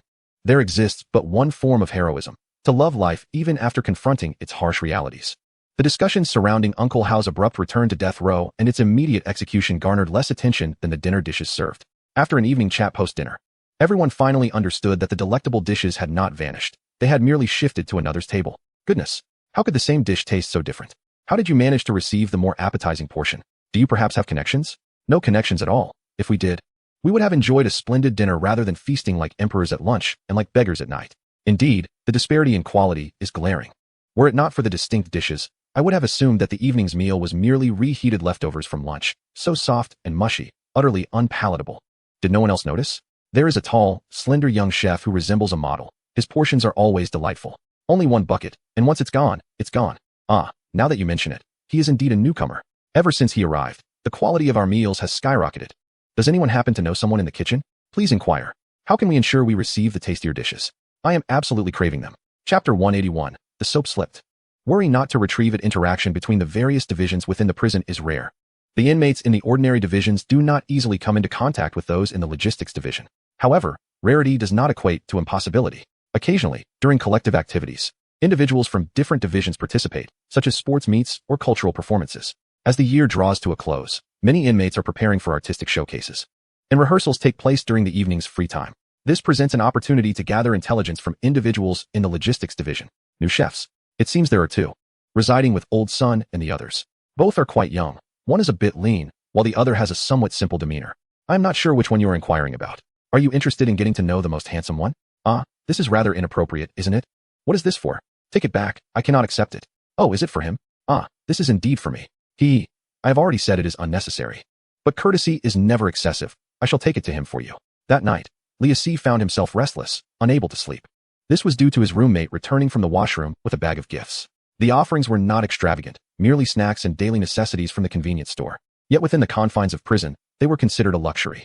Initially perplexed by the gesture, Li Ci's confusion swiftly morphed into fear when his roommate lowered his voice, revealing, "There is someone named Li Tainyo from the adjacent cell who has taken a liking to you and wishes to get acquainted. Shall I inquire if you are interested?" Terrified, Li Ci dared not accept the gifts and spent the entire night unable to turn over in bed. Wasn't he here to protect Xiaolon? How was it that he found himself in peril on just the second day of incarceration? Wait, are you certain that he wishes to meet me and not Xiaolon? After all, he is far more attractive than I, possessing delicate skin that makes him resemble a girl. With dark circles under his eyes the next morning, Li Ci quietly approached his roommate for confirmation. As his roommate tidied up the bedding, he replied, "There is no need for doubt. Although he did not mention names, it must be you. After years of experience, my eyes have seen through much. If those from Nantong fancy individuals who resemble girls, why not choose an actual girl? It's clearly someone robust and rugged like you they seek." Li Ci felt utterly dazed. Perhaps sensing his distress, his roommate kindly offered, "Do not worry. If you are unwilling, I can convey your disinterest to him." Interprison romances seldom yield favorable outcomes, as you cannot even meet face to face, and feelings will ultimately fade. Tainyo will come to understand. However, should you choose to accept him, you would gain an additional source of sustenance. Imagine it. The money he earns could be spent on snacks for you, and you wouldn't even need to see him. Isn't that rather pleasant? For a fleeting moment, Li Ci genuinely found the notion appealing. But he quickly snapped back to reality, his fear escalating. When Xiaolon finally noticed something was amiss with Li Ci, the latter had been gazing at him with a mournful expression for quite some time. "Why does my back feel so chilly today? Why are you looking at me like that?" Through gritted teeth, Li Ci retorted, "Oh, how clever of you.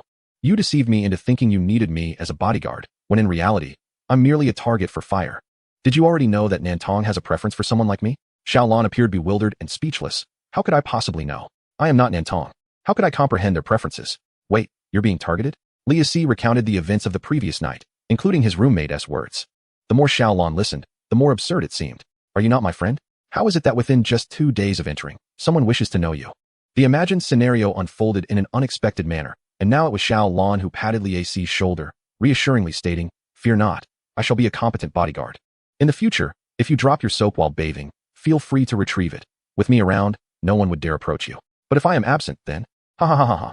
Li Ci clenched his fist, which was as large as a sandbag, but when Xiaolon pointed at the security camera, he could only reluctantly release his grip. Breakfast time swiftly approached, and once again, the meal consisted of thin porridge accompanied by pickled vegetables. The only change was that the steamed bun had been replaced with a twisted roll, and the pickled vegetables had transitioned from sour radish to savory radish skins. The savory radish skins had been prepared the previous day, allowing everyone to feel a sense of ease this morning. They merely needed to cook the porridge and prepare tomorrow's kimchi. Although the workload seemed comparable, the atmosphere was markedly different. As they worked, they exchanged light-hearted banter. Now, the entire kitchen was abuzz with the news that Li Ci had caught someone's attention. A meddlesome individual pointed to a figure in the distance, raising their eyebrows playfully at Li Ci, exclaiming, "Look, that's Li Tainyo. Not only are you both of the same gender, but you also share the same surname. Centuries ago, you were kin. What a fate. Perhaps you could greet him when serving the dishes. Do you want to seize this destiny?" At that moment, Li Ci was brimming with enough resentment to satiate 10 rogue sword immortals. In a show of loyalty, Xiaolon stepped forward, saying, "Fear not, I shall accompany you." In truth, he merely wished to observe the unfolding drama up close. Could he admit this? Xiaolon and Li Ci proceeded, one distributing radishes while the other served porridge, gradually approaching the table where Li Tainyo was purportedly seated. True to his name, Li Tainyo was as robust as an ox, occupying 2 stools by himself, making even Li Ci appear diminutive in his presence. Xiaolon, having undergone rigorous training, typically maintained a stoic demeanor. However, given the circumstances, a slight smile was permissible. Yet, as he smiled, he suddenly noticed Li Tainyo staring at him, his eyes sparkling with excitement, darting between the radishes in the bucket and Xiaolon. Seizing the moment while Xiaolon was focused on ladling vegetables, Li Tainyo quietly remarked, "Did you enjoy the gift from last night?" "It was from me." Xiaolon trembled, nearly losing his grip on the ladle. In disbelief, he gazed at the burly figure before him, seeking to confirm whether he had misheard, but according to the rules, private exchanges were forbidden. Li Tainyo had already breached protocol by speaking out of turn, and upon noticing the patrolling guards approaching, he refrained from further conversation. Instead, he animatedly gestured toward Xiaolon, his face alight with eagerness, as if he yearned to communicate through his eyebrows alone. Throughout this exchange, Li Tainyo did not glance at Li Ci, who stood behind Xiaolon. Even the most oblivious observer could discern that Li Tainyo was genuinely interested in getting to know Xiaolon. Consequently, the smile faded from Xiaolan's face, shifting instead to the corners of Li Ci's mouth. The latter could scarcely contain his amusement. emitting a series of snorts that caused his hands to tremble as he served the porridge. Overwhelmed with embarrassment, Xiaolon hastily scooped a spoonful of radish skins into the basin and retreated swiftly, leaving behind a stunned Li Tainyo, who fixated on the meager spoonful of savory radish skins in the large iron basin, his eyes wide with disbelief. Wasn't the purpose of his thoughtful gift to encourage Xiaolon to serve him a larger portion? How had his well-intentioned gesture backfired, resulting in an even smaller serving than usual? Li Tainyo yearned to inquire but dared not, fully aware that provoking the kitchen staff was unwise, particularly when they were responsible for serving the food. Perhaps he would seek out a familiar face in the logistics department later that evening to ascertain the true situation. Xiaolon had exerted considerable effort to erase that uncomfortable sensation from his mind. He quickened his pace, yearning to distance himself from the scene of the incident. However, a persistent shadow trailed him, transforming into a relentless echo, murmuring incessantly, "I shall be a competent bodyguard. With me around, no one dares to challenge you. In my absence, it's all laughter and folly." How infuriating. Wasn't that precisely the phrase Xiaolon had uttered earlier? The boomerang had returned, striking him squarely on the backside. Clenching his cheeks tightly, he slowed his stride, and as Li Si caught up, he delivered a forceful kick to him. A yelp of pain resonated behind him, mercifully silencing the devilish whispers. Yet, as they finished dividing the congee and radishes and prepared to return, passing by Li Tainyo's table, Li Si let out another lewd chuckle. It seemed to imply, why not just yield to him? The laughter alone was enough to vex Xiaolon. But at that moment, Li Tainyo deliberately directed his gaze towards him, his eyes more fervent and sycophantic than before. A shiver ran down Xiaolan's spine, prompting him to disdainfully turn away, rejecting the eye contact, while his feet instinctively quickened their pace. This time, Li Tainyo, left far behind, could no longer maintain his smile. His countenance turned a sullen shade of gray. Having been rebuffed twice was unprecedented for him. Such humiliation felt akin to pressing a warm cheek against a cold backside, only to be met with disdainful rejection. Li Tainyo clenched his fists, yearning to slam them against the table, but the cafeteria's eerie tranquility compelled him to suppress his fury. When the meal distribution concluded and the command to commence dining was issued, all the inmates stirred. The sounds of clinking dishes filled the air, silencing any prior tension. The prisoners seated at Li Tainyo's table reacted even more swiftly than he did, voicing their discontent. What else with that kid? So arrogant. He didn't even give Brother Nyo any respect, and Brother Nyo graciously brought him gifts last night. Indeed, what else with the attitude?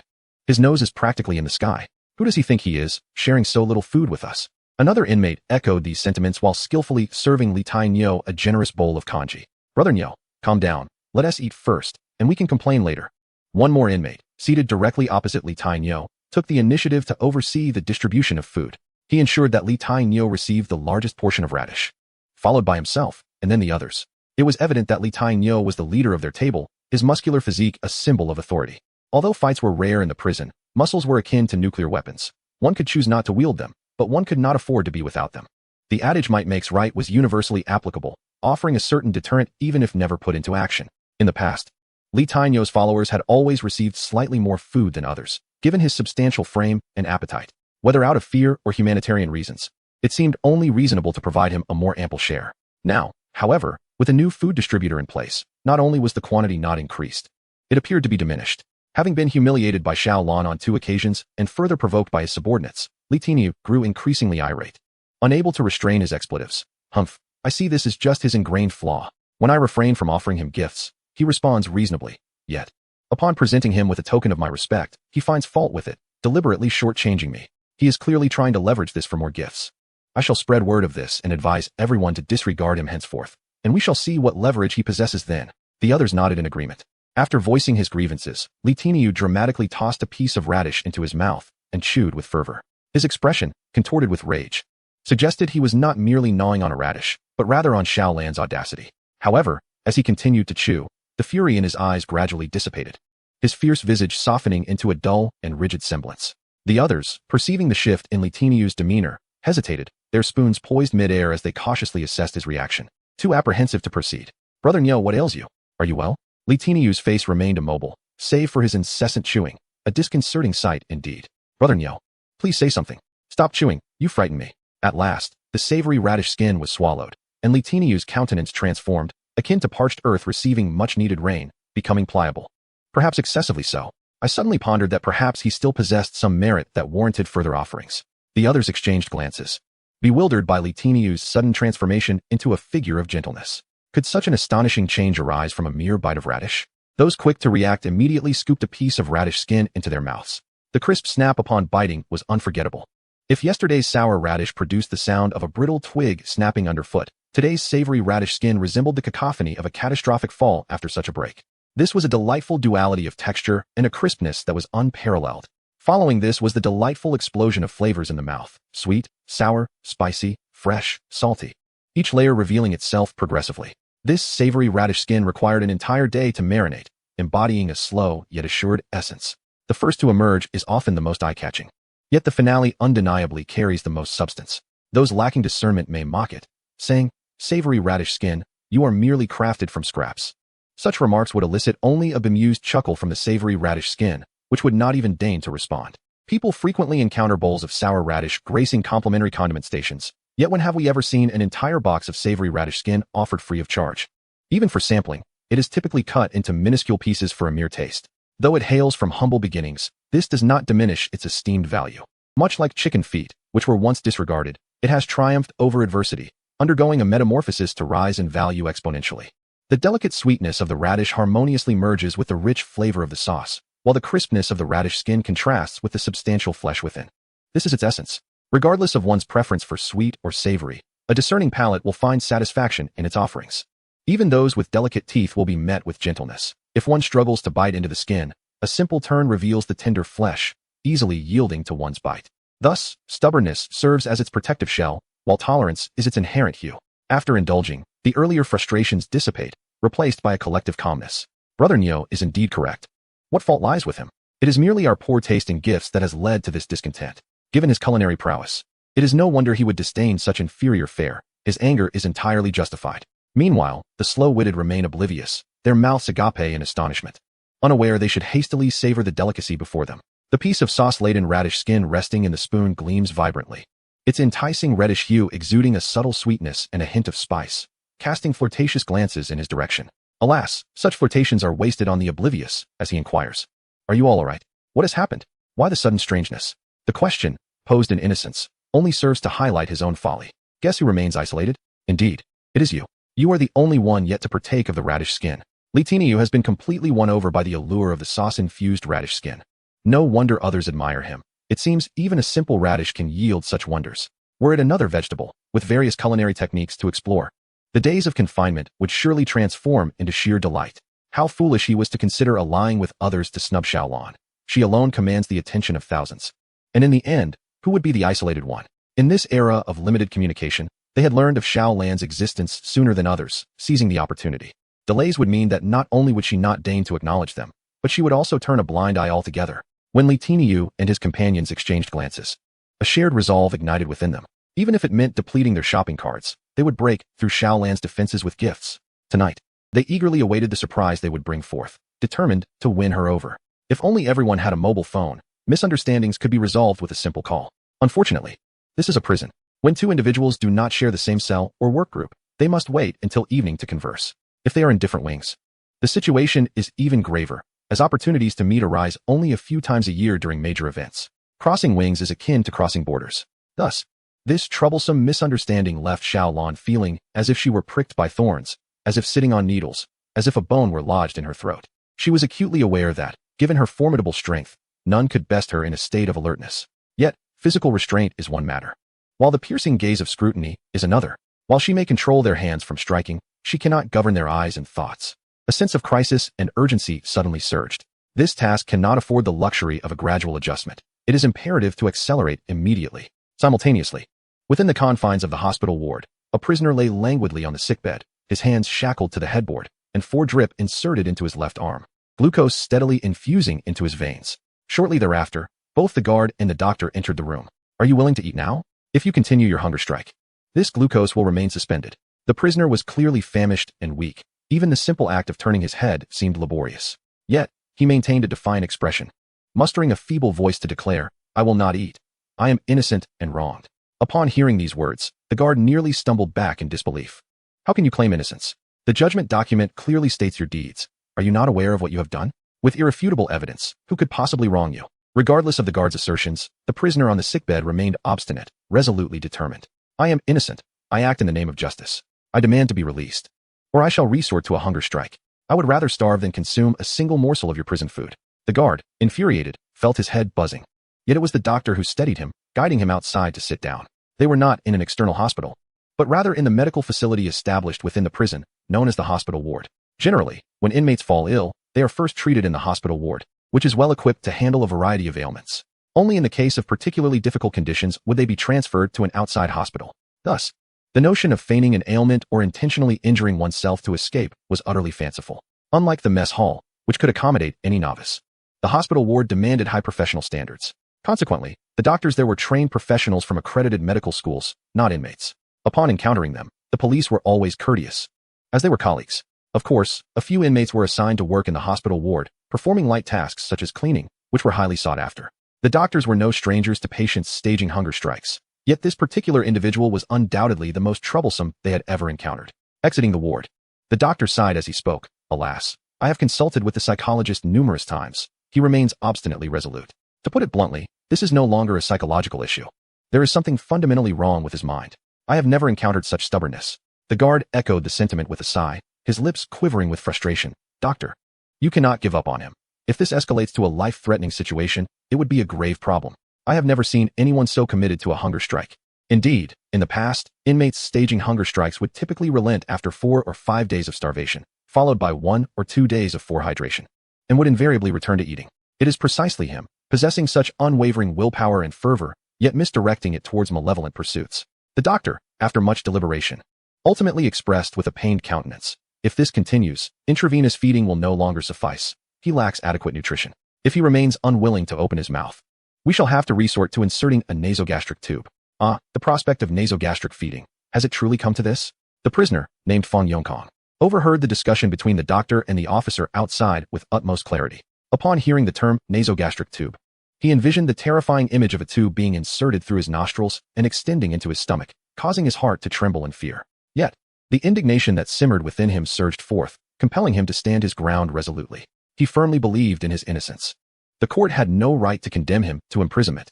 Was he not merely selling rock sugar, masquerading as methamphetamine to drug addicts? What crime had he committed? He had been entirely forthright with the addicts, explicitly stating, "What I am selling is rock sugar." It was those individuals who, with their overly imaginative expressions, insisted, I understand. I am indeed purchasing rock sugar. Haha.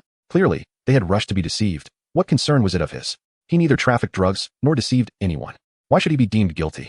This was a righteous act, a personal endeavor to thwart others from succumbing to drug addiction. Before long, the door swung open once more, and the officer and doctor re-entered, this time bearing a food container. This is our final attempt to persuade you. Will you voluntarily eat? If not, we shall have to arrange for a nasogastric tube. Fong Yongkong had long since steeled himself for this moment, defiantly asserting, if it comes to nasogastric feeding, so be it.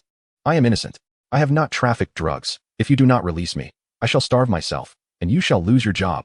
The officer was nearly driven to laughter by his audacity. Placing the food container on the table, he suppressed his rising irritation and responded in a calm tone. You continually profess your innocence. Let me ask you, were you sentenced for drug trafficking? Is it not written in your judgment that your crime is fraud? Chapter 183. The heart is dead, yet the mouth must eat. Fong Yongkong momentarily faltered, the weight of guilt causing him to pause for a few seconds, but he swiftly rationalized his thoughts and endeavored to persuade others. However, I used rock sugar to prevent numerous addicts from consuming drugs. I have contributed to society. I am performing good deeds without seeking recognition, instead of showing leniency. You officers incite those addicts to conspire against me, accusing me of fraud. Do you not feel remorse for me? The officer and doctor found their resolve hardening with each word. Simultaneously, they were beset by a sense of helplessness, unable to pry open Fong Yongkong's mind to pour out the delusions within. Merely asserting that he sold sugar instead of poison does not absolve him of wrongdoing. He conveniently omitted the fact that he sold rock sugar worth 3 dimes for an exorbitant sum of 50,000. He spoke as if he were a paragon of justice, selflessly contributing to society, yet when counting his ill-gotten gains, there was no hint of regret. Admittedly, Fong Yongkong harbored exceedingly bold and unconventional ideas. Yet our nation possesses a comprehensive legal framework. While the charge of drug trafficking may not hold, surely the charge of fraud does. The threshold for filing a case of fraud is set at 5,000, yet he has profited in the hundreds of thousands. A sentence requiring the restitution of all ill-gotten gains, coupled with a mere year or 2 in confinement, seems hardly excessive, does it not? Moreover, incarceration, in certain respects, serves to protect him. Does he truly believe that those ensnared by addiction will continuously endure losses, allowing him to exploit legal loopholes for his gain?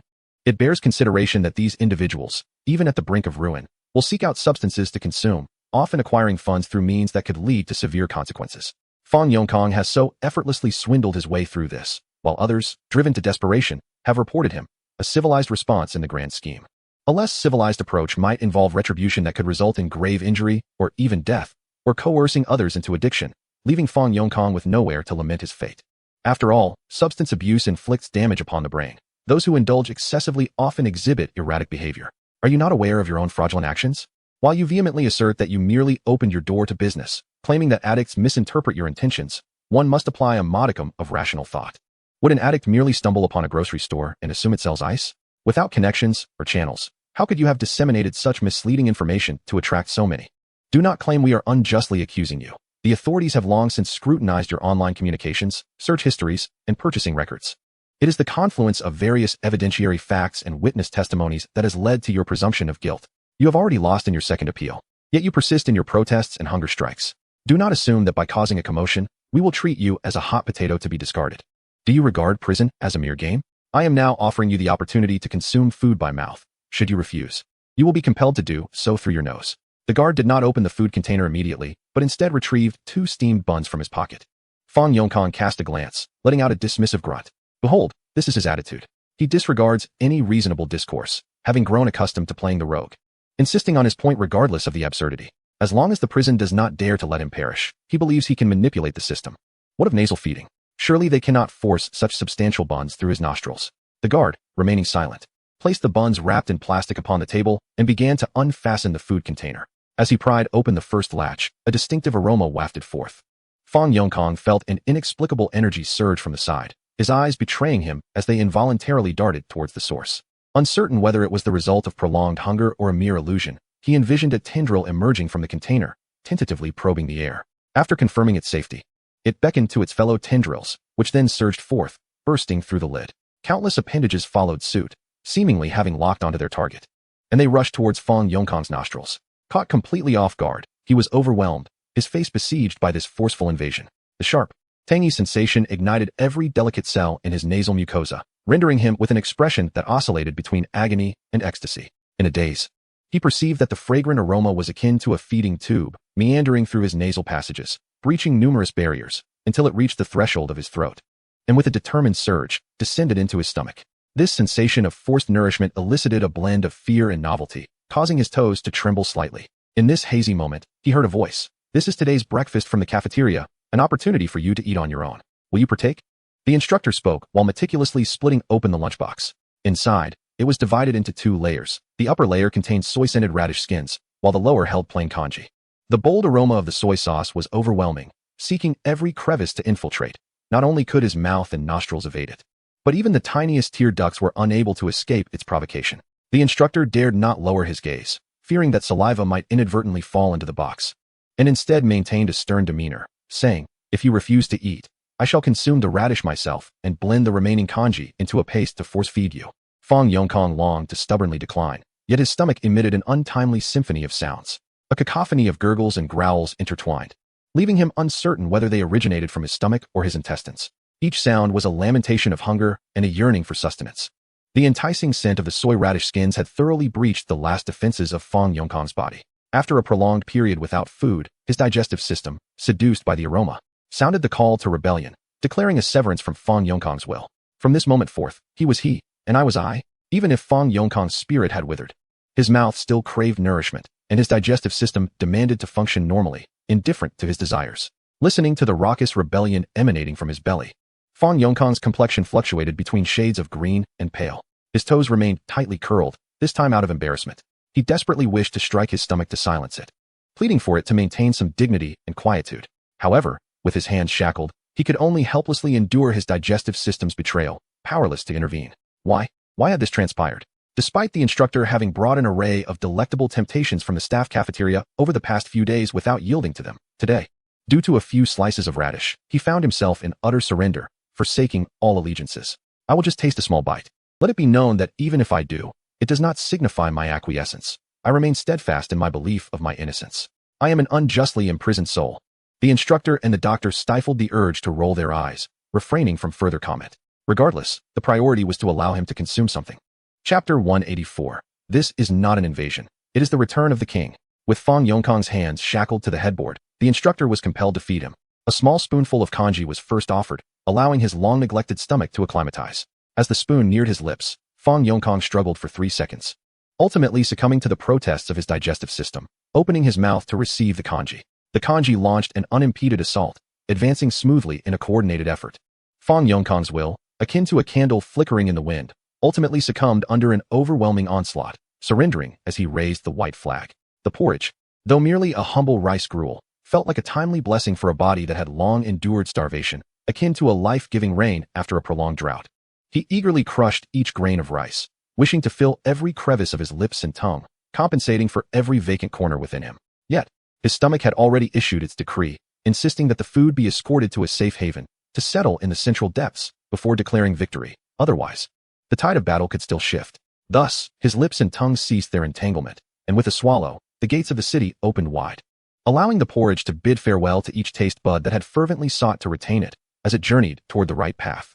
The vanguard had achieved significant victories, with successive units following closely behind. Spoonful after spoonful of white porridge was fed to Fong Yongkong, who no longer resisted.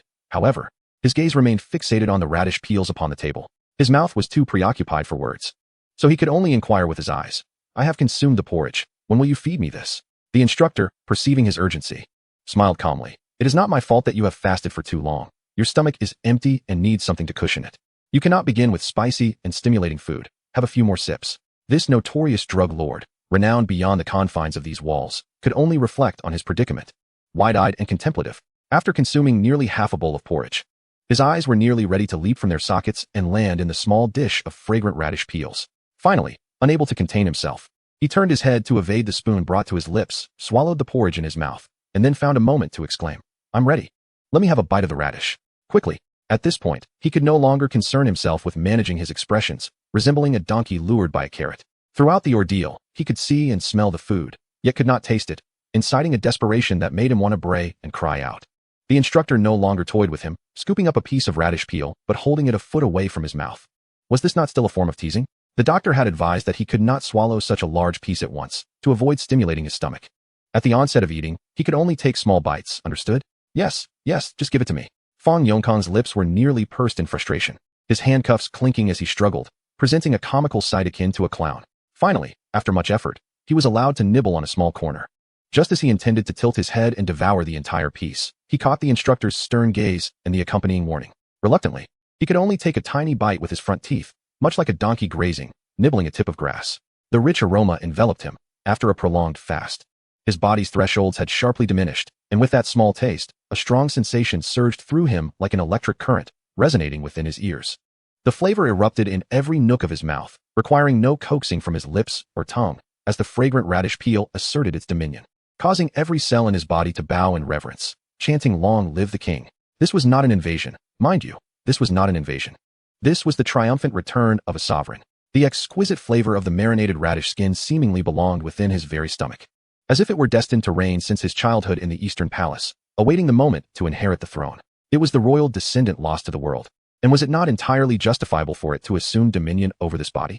This was the decree of heaven. It was ordained by divine providence. It bore the mark of legitimacy. It was fated.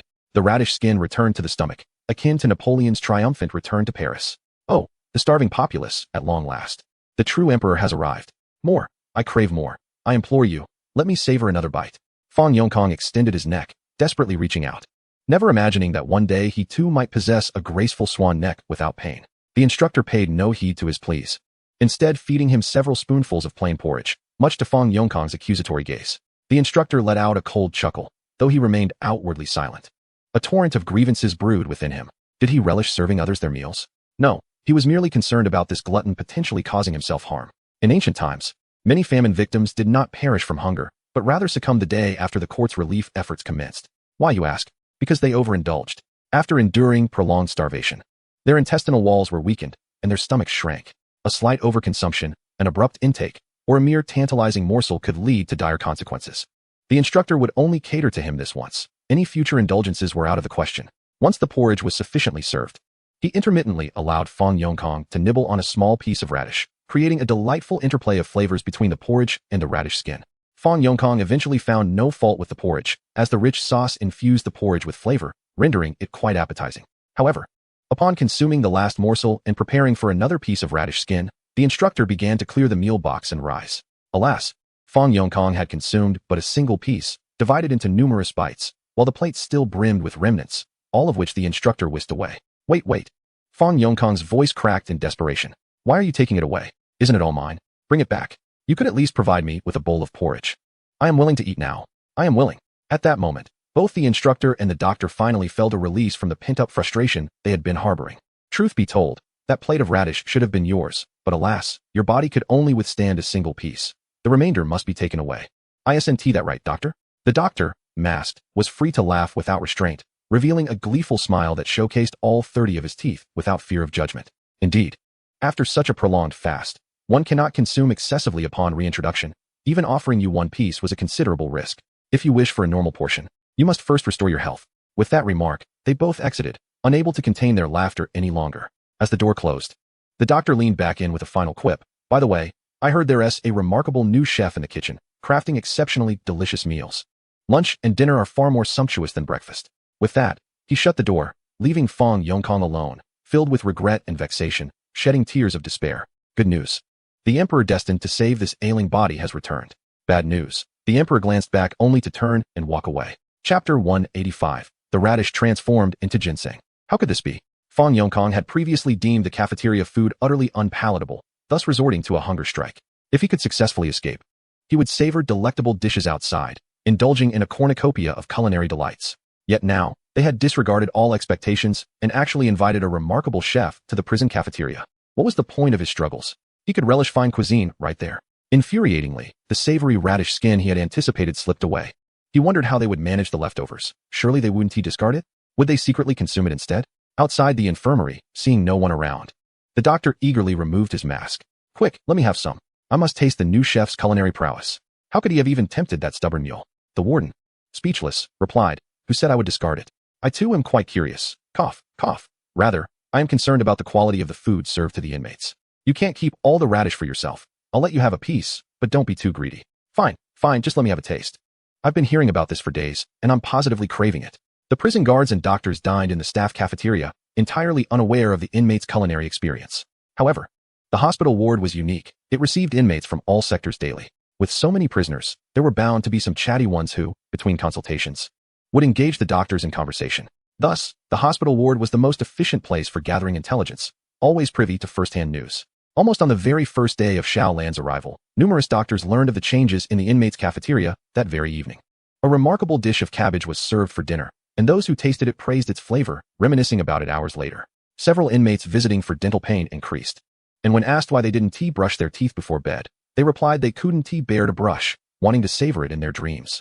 The idea of bringing back food from the inmates' cafeteria originated with the doctor. With a mindset of trying something new, they were astonished to find Fong Yongkong completely subdued, thoroughly becoming a devoted follower of the chef. Isn't an apron just a skirt? Remarkably, the warden was also intrigued and wished to sample a bite. However, given his position and the numerous cameras around, it wouldn't be appropriate for both of them to eat simultaneously. Thus, he watched as the doctor picked up a piece and placed it in his mouth. The warden wanted to inquire about the flavor, but the sound of the doctor chewing echoed down the corridor, drowning out all else. Was this radish excessively crisp? Startled, the doctor hastily donned his mask, covering his mouth, attempting to chew more softly to minimize the noise. Is it delicious? The warden realized the question was superfluous. The radish skin smelled delightful, looked appetizing, and even sounded delectable. How could it possibly taste bad? With the radish in his mouth, the doctor resembled someone savoring a precious ginseng slice. Unable to speak and only able to nod vigorously in approval, the instructors, unable to restrain themselves, were merely young individuals embarking on their careers, and it is only natural for them to possess a lively curiosity. He glanced around, waiting for a cleaning inmate to pass by, and in a flash, seized a morsel and placed it into his mouth. Having learned from the doctor's advice, he refrained from rejecting it once it was inside. Instead, he held it in his mouth and savored the sauce with determination. Their gazes met in silence, close enough to communicate, yet hindered by their mouths being full, leading to a silent exchange of nods. One extended a hand, giving a thumbs up, while the other's eyes glistened with tears. How could it be that their rations were inferior to those of the inmates? Where could one voice such grievances? The adage that winter's radish rivals ginseng had become a reality. They were now consuming it as if it were ginseng, letting it dissolve in their mouths and chewing slowly. This small dish should suffice for a day's sustenance. Perhaps if they were frugal and cut it into tiny pieces, it might last a week. How infuriating. Clearly, They had previously overindulged in providing Fong Yongkong with an entire radish. Half a piece would have already been a luxury. However, it was rumored that the midday and evening meals in the inmates' cafeteria were even more delectable. With Fong Yongkong present, perhaps they too could partake and relish in the feast. Their eyes locked, and they shared a mutual understanding. Contemplating the delightful future ahead, both the instructor and the doctor felt a newfound lightness in their bodies, walking with a spring in their step as they parted ways. The issue of Fong Yongkong's hunger strike had been resolved, and this matter warranted a report to higher authorities. As the most prolonged and serious hunger strike incident in recent memory, the prison management convened a brief meeting to delve deeper into the situation. Upon learning that the inmate had surrendered his resistance due to a mere dish of savory radish peel, they fell into profound contemplation. Chapter 186. Boiled pork and braised pork. After the meeting concluded, many stepped out of the conference room only to begin discussing the matter. Was it truly that delicious? Could a hunger strike be quelled so easily?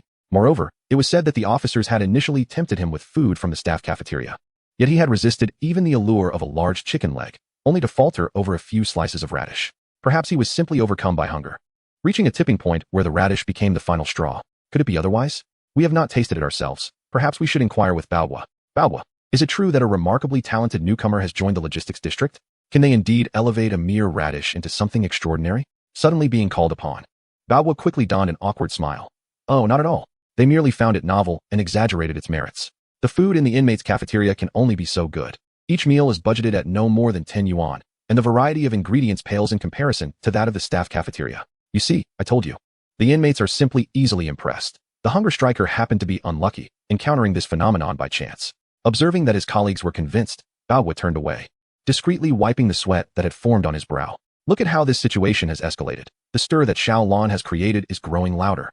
And now even colleagues are catching wind of it, piquing their curiosity. He was indeed fearful that his colleagues might become inquisitive, as once their curiosity was piqued, it would be impossible to suppress it, leading to the complete exposure of Xiao Lan's identity. After all, the details surrounding Xiao Lan's imprisonment could not withstand scrutiny. Fortunately, he possessed quick wit, allowing him to deceive others for the time being. However, Baoguo was perhaps too premature in his delight, while he could deceive most. There were two individuals he could not elude. These were the head of the sanitary department and the chief of the meal distribution center. As the primary individuals responsible for the tasting protocol, no matter how much Baoguo endeavored to monopolize the tasting duties, the other two would inevitably discern the truth.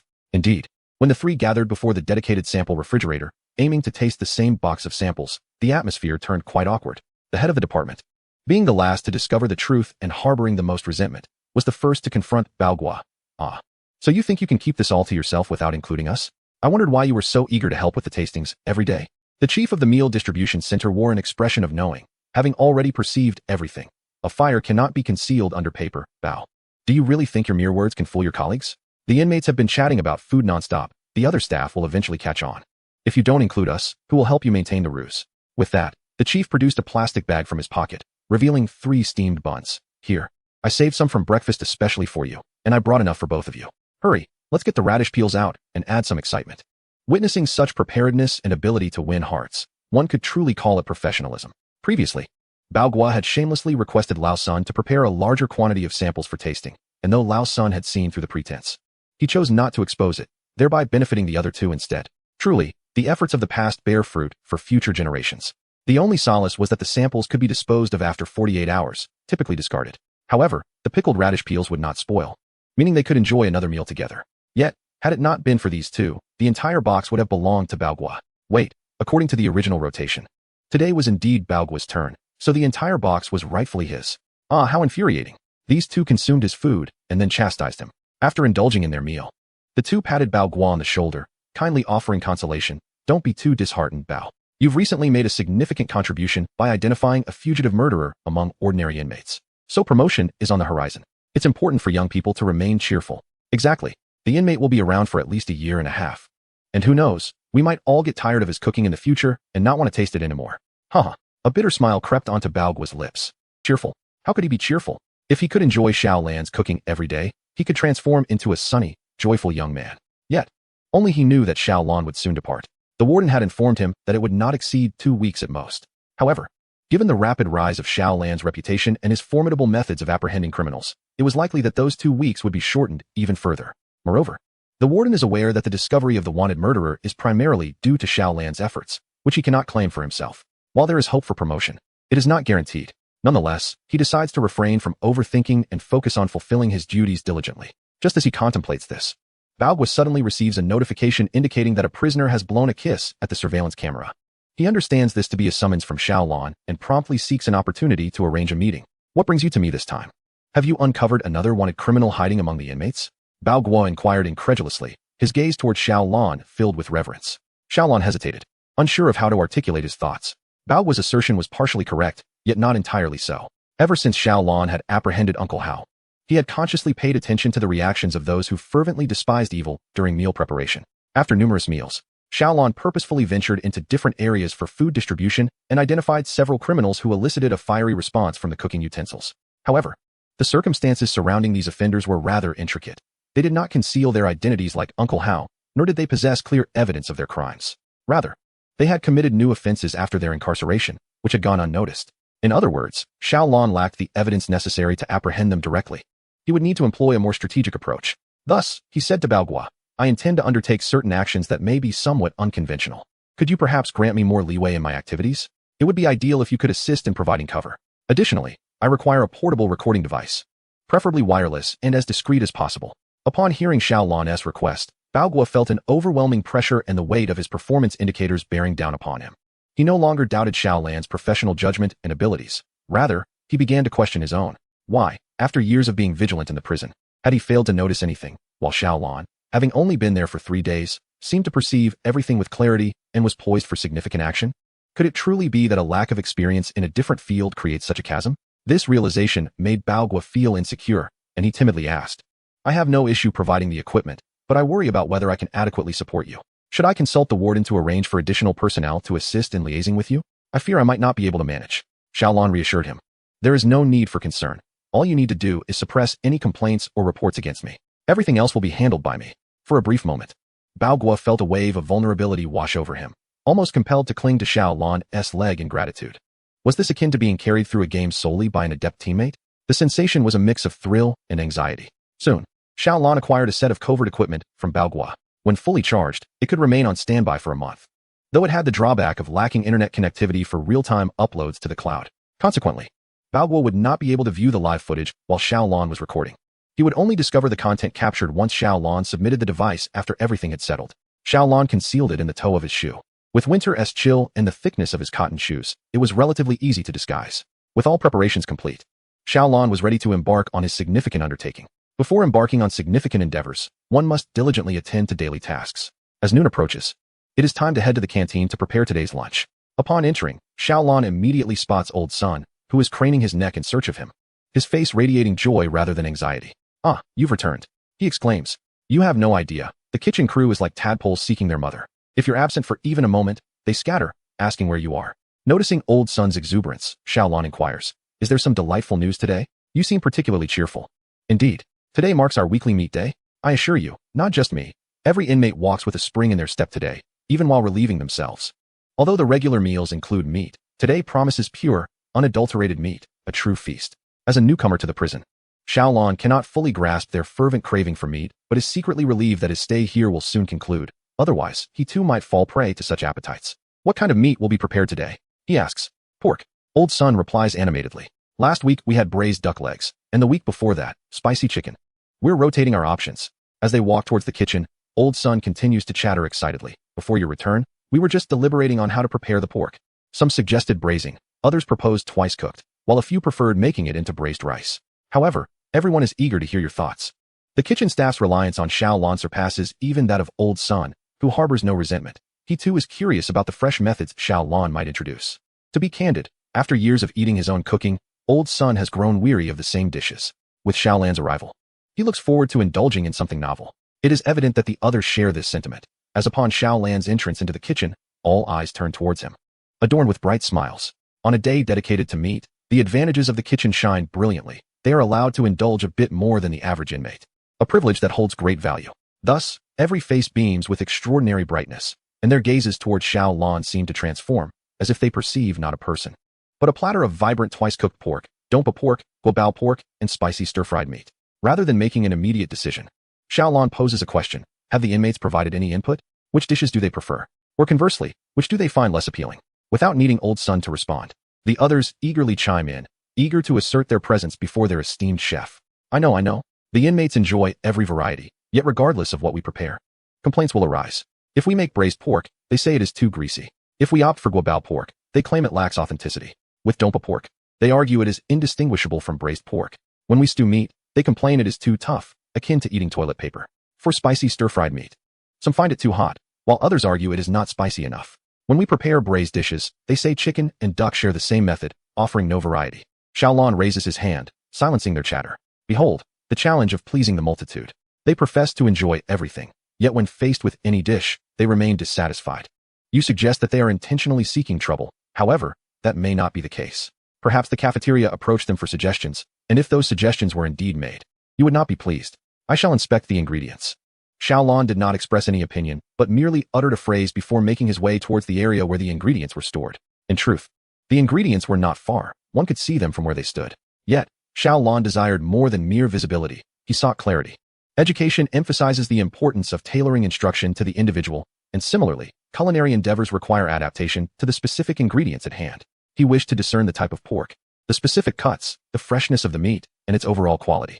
From a distance, it appeared as a white expanse, but upon closer inspection, a different reality unfolded.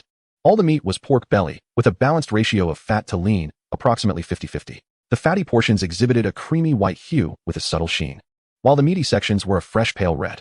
When touched with a fingertip, the surface revealed a texture akin to a delicate membrane, slightly moist, but not sticky. Pressing down firmly, the indentation immediately sprang back, showcasing the meat's elasticity, albeit lacking in firmness. Drawing nearer to inhale its aroma, only a faint meaty scent lingered, not particularly pleasant, yet not offensive either. It was confirmed that this pork was of a lower quality, derived from feedlot pigs. However, its freshness was commendable. The drawbacks of feedlot pigs include a monotonous diet, limited living space, and insufficient exercise, with the possibility of having consumed fattening additives, resulting in a more flaccid texture, akin to the sedentary individuals of the swine world. Nevertheless, this was not a significant issue. Such industrially raised pigs are characterized by lower nutritional value and subpar taste, yet they adhere to safety standards and are not harmful to consume. Moreover, their freshness and affordability are advantageous. Pigs do not disdain the impoverished, so humans ought not to criticize their lack of physical fitness. Freshness is paramount. Even the finest meat loses its quality when not fresh. In modern society, even the most inferior pigs undergo scientific breeding, careful selection, and quarantine processes. Decades ago, such feedlot pigs were regarded as a symbol of luxury. At this moment, Xiaolon had devised a plan. He turned to the group and announced, "We shall prepare 2 dishes, braised pork and sliced cold pork." No objections were raised. However, Xiaolon felt compelled to elucidate. The meat is exceptionally fresh, making it suitable for slicing. Sometimes, heavy seasoning is employed to mask unpleasant odors. Yet fresh meat does not possess such strong odors that require concealing. However, sliced cold pork is served chilled. And who would not crave a warm bite in the dead of winter? Thus, we shall also prepare a portion of braised pork, albeit in a smaller quantity. Just enough to satisfy, without overwhelming. After enjoying the braised pork, they would partake in the sliced cold pork, which, being inherently served cold, would not suffer from being left to cool. Its sweet and refreshing flavor would perfectly counterbalance the richness of the braised dish. Although 2 dishes are being prepared, there is no need to fear complications in the cooking process. In terms of preparation, the initial steps for both sliced pork and braised pork are identical. They can be prepared simultaneously, with the portion removed midway serving as the sliced cold pork, while the remainder continues to simmer into the braised dish. Xiaolan's explanation was both clear and comprehensible. Merely listening to him evoked the taste of meat in everyone's mouths. 2 dishes from one preparation, without any additional steps. How ingenious. Amidst the excitement, the group could not help but feel a sense of nostalgia. How is it possible for such a considerate individual to exist? Not only did he heed the diners' opinions and resolve their concerns regarding monotony, but he also contemplated the impact of temperature on the food. I am truly overwhelmed with emotion. The quality of a chef reflects their character. It is hard to fathom the happiness that awaits Xiaolan's girlfriend, with the ability to deftly prepare delightful dishes and possess the strength to defend love. Being by the side of such a warm-hearted man ensures that even if their emotional connection wanes in the latter half of life, the meals served will remain warm and comforting. At this moment, they suddenly lament not being a woman, unable to covertly pursue him. Otherwise, wouldn't Xiaolon be easily attainable with proximity? They wish to forge a brotherly bond with Xiaolon, but he already has Lia Si, a friendship that runs deep, making it impossible for them to take that place. Upon reflection, they also resent not being Nantong, lacking the courage to pursue openly like Li Tainyo. If, upon his release, they wish to savor Xiaolan's culinary creations, it may only be a dream. To question Li Tainyo, to understand him, to become him, and ultimately to surpass him. Xiaolan's system lacks the ability to read minds. Little does he know the rebellious thoughts hidden within the seemingly obedient group before him. Were he aware, would he still prepare meat for them? Enough of this. If there are no objections, let us all get to work. The scent of feed pigs is quite potent. Mere washing is insufficient. It is best to scorch the pigskin to destroy the sweat glands within and eliminate the odor. Additionally, this process will remove any remaining hair from the skin. Encountering hair while eating meat significantly detracts from the culinary experience, which is quite unfortunate. Beyond these advantages, the skin will shrink upon exposure to high temperatures, resulting in a firmer, more satisfying texture and a more appealing color. The benefits are plentiful, yet these tasks require diligent hands. After scorching, one must scrape off the charred portions and clean thoroughly, a process that demands effort. Everyone is eager to leave a favorable impression on Xiaolan, competing to showcase their abilities, ensuring not a single drop of water touches his hands. If family ties cannot be forged, being a mentor and disciple is equally wonderful. If even one or two catch Xiaolan's eye and are accepted as his disciples, future festive occasions would provide an excuse to visit and enjoy his meals. Chapter 187. The ancient version of lazy cuisine. The inmates previously remarked that they perceived little difference between dompa pork and braised pork. In truth, they are not alone in this belief. Many cannot distinguish between the two, even mistakenly assuming they are the same dish. However, there are indeed subtle differences. Dompa pork originates from Sichuan and has gained fame in Hangzhou, belonging to both the Sichuan and Zhejiang culinary traditions, boasting distinct characteristics and a rich historical background, earning widespread acclaim. Conversely, braised pork falls under the category of popular home-cooked dishes, which do not belong to the top 10 culinary styles, but rather represent a more sophisticated interpretation of everyday fare. As home-cooked meals vary widely across regions, countless variations of braised pork exist, reflecting local specialties and personal preferences, with methods numbering in the dozens. In a less discerning context, one might even equate the two dishes. After all, ordinary diners primarily focus on appearance and taste. Who has the inclination to trace the origins of the dishes they enjoy? Both braised pork and dompa pork are made from pork belly, cooked in clay pots, and seasoned with a similar array of spices and condiments. Upon completion, they bear a resemblance in color, shape, and, if not savored meticulously, taste as well. It is not surprising that they could be easily confused. Given their similarities, what distinguishes them? This question is best addressed by the chef. For the difference lies in the culinary techniques employed. Braised pork is primarily prepared through high-heat frying and stewing, resulting in a tender yet slightly chewy texture. In contrast, dompa pork is cooked slowly over low heat, leading to a delicate, fragrant, and melt-in-your-mouth consistency. Su dompa so de pork notes. Clean the pot, add a little water, and keep the smoke from the fire at bay. Allow it to cook undisturbed. When the time is right, it will be exquisite. In simpler terms, this translates to, place the meat in the pot, simmer on low heat, and then indulge in a nap, without concern. Upon waking, enjoy a hearty meal. It is not that we accuse Su Dompa of laziness. He himself remarked on enjoying a couple of bowls upon rising, without care for the matter at hand. Therefore, one might interpret dompa pork as an ancient version of a lazy man's meal. Xiaolan's choice to prepare braised pork rather than dompa pork is influenced by this very reason. Dompa pork requires long, slow cooking, and the longer it simmers, the more aromatic it becomes, leaving little time for the hurried. One cannot expect everyone to return from a midday nap for lunch, can they? Can you believe that the inmates could dismantle the cafeteria, devouring the tables and chairs? With the ingredients prepped, the cooking commences. A group of eager eyes, filled with curiosity, awaits Xiaolan's guidance. For such a simple task, Xiaolan refrains from personally demonstrating, opting instead to offer verbal instructions to avoid sticky hands. The cleaned pork is blanched in boiling water to remove blood and impurities. Before the water reaches a rolling boil, the pork should be removed while it is still partially cooked. Quickly now, don't just stare at me, focus on the pot. If overcooked, it becomes a broth rather than a blanch. Once the pork is retrieved, the scorched skin is scraped once more and rinsed under cold water. Each step is followed by glances towards Xiaolan for approval. Some, lacking confidence, glance back 3 times, as if seeking reassurance of their actions from his expression.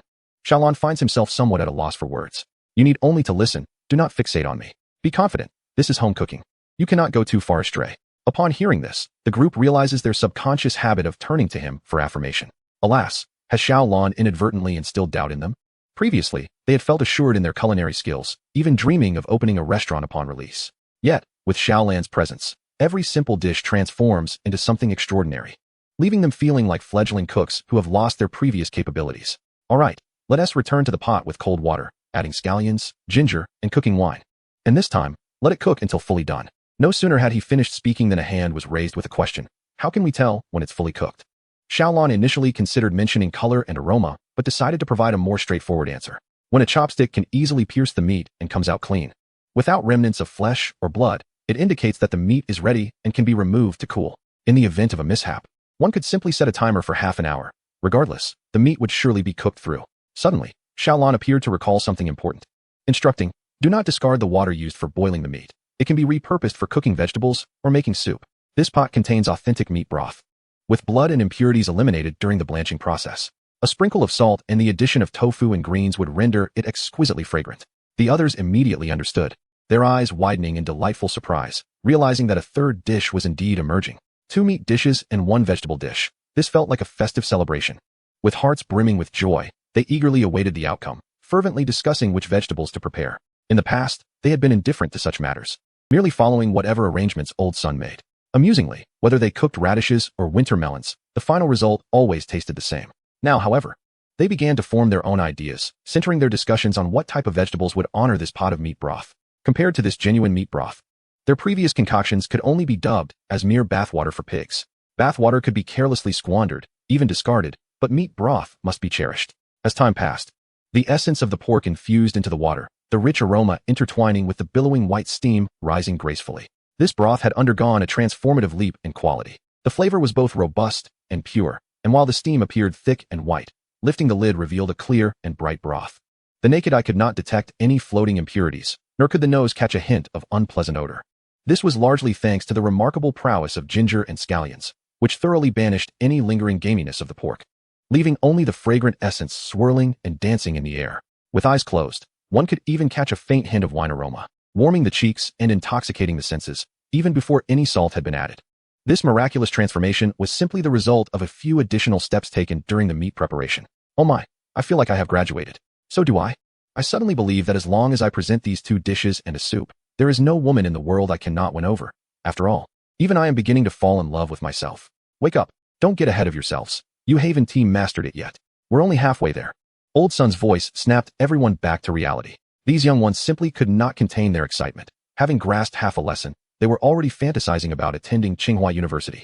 Even if they managed to endure until the end of the lesson before daydreaming, it would be a sign of less impatience. Finally, the moment arrived to retrieve the meat from the pot, marking the true graduation of the pork belly, entering a pivotal turning point in its culinary journey. Chapter 188. Preparing to enroll in the braised pork program. The majority of the pork belly was preparing to enroll in the braised pork program. This specialty was highly sought after, with fierce competition, as many cuts aspired to achieve a bounty of oil and richness upon completion. The entire career of braised pork promised to be prosperous and vibrant. However, the path to achieving this was fraught with trials, requiring one to endure significant pressure, often shedding considerable weight, and even risking the loss of a layer of skin. Nevertheless, those who persevered would find that the fat lost during the process would ultimately be replenished by the savory broth. The second most popular choice for enrollment was the white-cut meat program. This discipline is considerably less demanding. During the cooling phase, there is no oversight, allowing one to languidly recline. The cuts of meat can preserve their original shapes to the greatest extent, stretching freely, remaining carefree until the eve of graduation.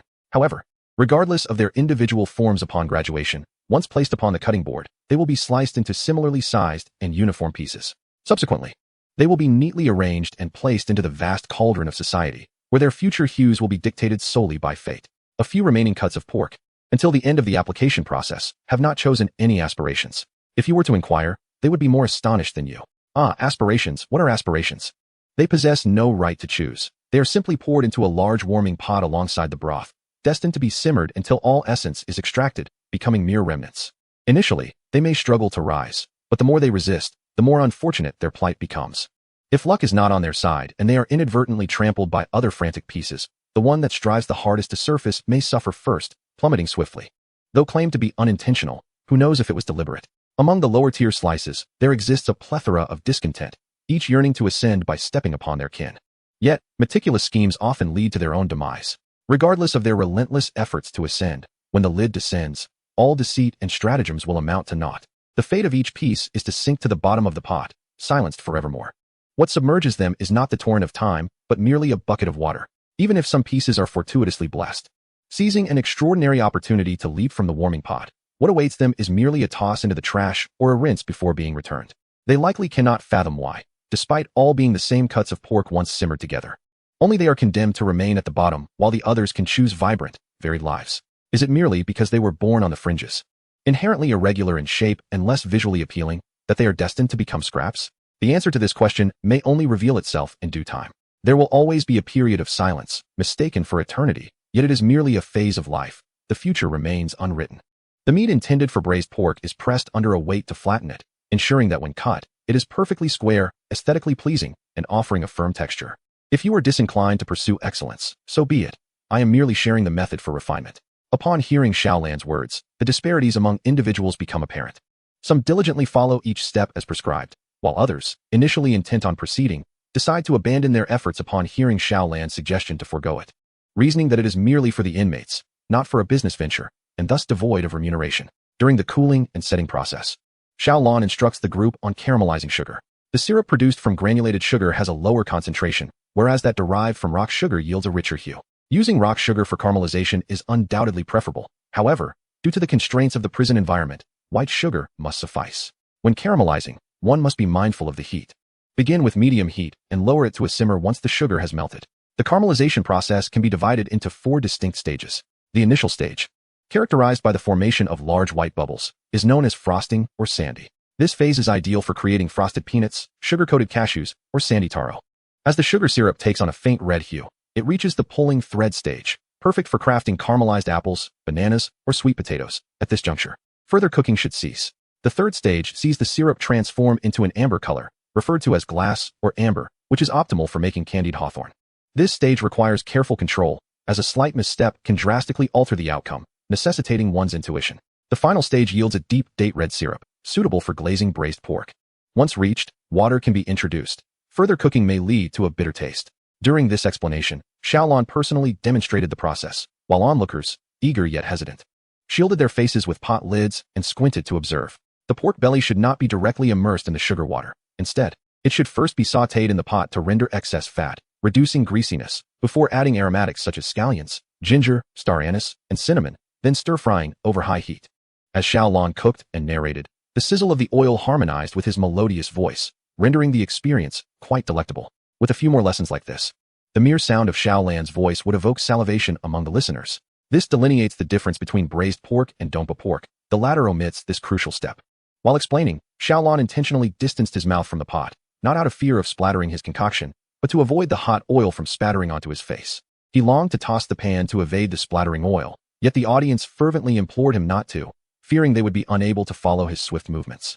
A master chef unable to toss the pan resembles a martial artist with limbs bound. Though the outcome remains unaffected, the execution lacks fluidity and satisfaction. Xiaolan could not fully relish the cooking process, his thoughts racing to conclude the lesson, growing weary of instructing. Once the ingredients were sufficiently sautéed, he poured in the sugar water and added salt and soy sauce, covering the pot to finish the task. With that, Xiaolan set aside the pot, appearing ready to relinquish responsibility. Is it truly done? The remainder is left to time. Bring to a boil over high heat, then simmer. Once the cooking time nears completion, increase the heat to reduce the sauce, ensuring it does not scorch. With the lesson concluded, he encouraged everyone to try it themselves while he attended to the white-cut meat. Xiaolan had meticulously broken down the method for preparing braised pork. With the initial preparation of ingredients executed well, the subsequent steps would likely follow suit. Moreover, the braising technique boasts a high margin for error. Should it dry out, simply add water, or if too watery, adjust the seasoning. Generally, it can be salvaged without significant issues. If a clay pot is available, one need not worry about scorching at all. The gravest mishap would perhaps occur during the caramelization, leading to a bitter flavor permeating the entire pot of meat. However, those endowed with intellect should be capable of discerning whether the sugar has caramelized, or perhaps sampling it first before deciding to incorporate the syrup, don't you think? If one cannot even manage such basic reasoning, it may be wise to reconsider their career path and perhaps limit their culinary endeavors to preparing meals solely for themselves. Chapter 189. The miraculous delicacy of white-cut meat. The white-boiled meat, extracted from the aromatic broth of scallions and ginger, is allowed to cool before being sliced thickly. A dish known as white-cut meat. Unlike the labor-intensive red braised pork that requires frying, sautéing, and stewing, this dish is straightforward. Once cut, it can be elegantly arranged on a plate and served, to be enjoyed with a dipping sauce that accentuates its pure, succulent flavor. White-cut meat is traditionally a staple of Shanghai cuisine, celebrated for its light and refreshing qualities, typically accompanied by a dish of shrimp soy sauce for dipping. However, in Guangdong province, a region renowned for its preference for white-cut chicken and duck, white-cut meat is almost like an estranged child, lovingly adopted and nurtured into a unique local style. The primary distinction between Guangdong-style white-cut meat and its Shanghai counterpart lies in the dipping sauce. While the preparation of the meat remains largely the same, unlike the simple soy sauce used in Shanghai, Guangdong's version incorporates beloved ingredients such as ginger and minced garlic, drizzled with hot oil and garnished with cilantro and scallions, thus transforming the dish into an entirely different culinary experience. White cut meat is akin to a piece of exquisite rice paper, its inherent quality allowing various masters of calligraphy to express their artistry upon it. Whether through the delicate style of fine script or the flowing strokes of cursive, it harmonizes beautifully with all forms. Consider the neighboring Guangxi province, where white cut meat graces every banquet as a cold dish, known for its love of spicy and sour flavors. The accompanying dipping sauce features a distinctive blend of chopped scallions, minced garlic, and small chili peppers, combined with a piece of Gillan fermented tofu, vinegar, and either meat broth or hot oil, creating a local specialty. As one dips a piece of white-cut meat into this sauce, those who favor a lighter taste may merely graze the surface, while those with a penchant for bolder flavors may indulge more fully. Each bite reveals not only the original taste of the meat, but also the delightful interplay of sour, spicy, and savory notes, enhanced by the unique flavor of fermented tofu, resulting in an exquisite culinary experience. Traveling further southwest to the Sichuan region, one encounters a similar dish known as garlic sauce white meat. The initial preparation of the meat is akin to that of its predecessors, but the slicing is done more thinly, and instead of a separate dipping sauce, a rich mixture is poured directly over the arranged meat. Renowned for its fiery red chili oil, Sichuan sauce incorporates minced garlic, salt, sesame oil, soy sauce, and MSG, yielding a dish that is both indulgent and complex. There is no need for uniformity in distribution. The varying amounts of sauce on each piece cater to diverse palates. Some who shy away from excessive fat may opt to wrap the white-cut meat in finely shredded cucumber and carrot, thus creating a delightful medley of flavors. By varying the dipping sauces, one can experience the culinary specialties of 4 provinces, making white-cut meat a veritable marvel in the realm of gastronomy. A true chameleon of flavors. The ability to transform high-fat pork belly into such a light and refreshing dish is nothing short of miraculous. Even the most aversive connoisseur of fatty meats can find solace in the delicate layer of fat nestled between 2 slices of lean pork when indulging in the dish known as white-cut meat. This experience may very well open the door to a newfound culinary enlightenment, revealing the imperfections inherent in both pure lean and pure fatty meats, the former being excessively dry, while the latter tends to be overly soft. It is only when the edges of the lean meat are kissed by a hint of fat that one discovers the exquisite harmony of contrasting textures, a veritable culinary partnership. As for the concern that excessive consumption of fatty meat leads to weight gain, the pig's only responsibility is to grace the dining table. While humans must grapple with myriad considerations, on the red braised pork front, there remains much to be accomplished. Whereas the preparation of white-cut meat involves merely slicing it and concocting a dipping sauce, Xiaolon had no intention of summoning everyone to witness his sauce-making. For it requires little technical skill, he could simply document the process for them later. In the confines of the prison, the absence of shrimp soy sauce precludes an authentic Shanghai culinary experience. Shrimp soy sauce is a unique creation, infused with fresh shrimp and sorghum liquor, possessing a distinctive flavor that cannot be replicated by ordinary soy sauce. Attempting to recreate Cantonese flavors presents its own challenges, as the prison lacks both sand ginger and Gillan fermented tofu, not to mention Sichuan's red oil. The scarcity of ingredients and the arduous acquisition process momentarily transported Xiaolon back 2 decades. Every regional delicacy retains its local essence, and in the past, due to inconvenient transportation, sluggish logistics, and a dearth of information, one had to journey to a locale to savor its culinary offerings.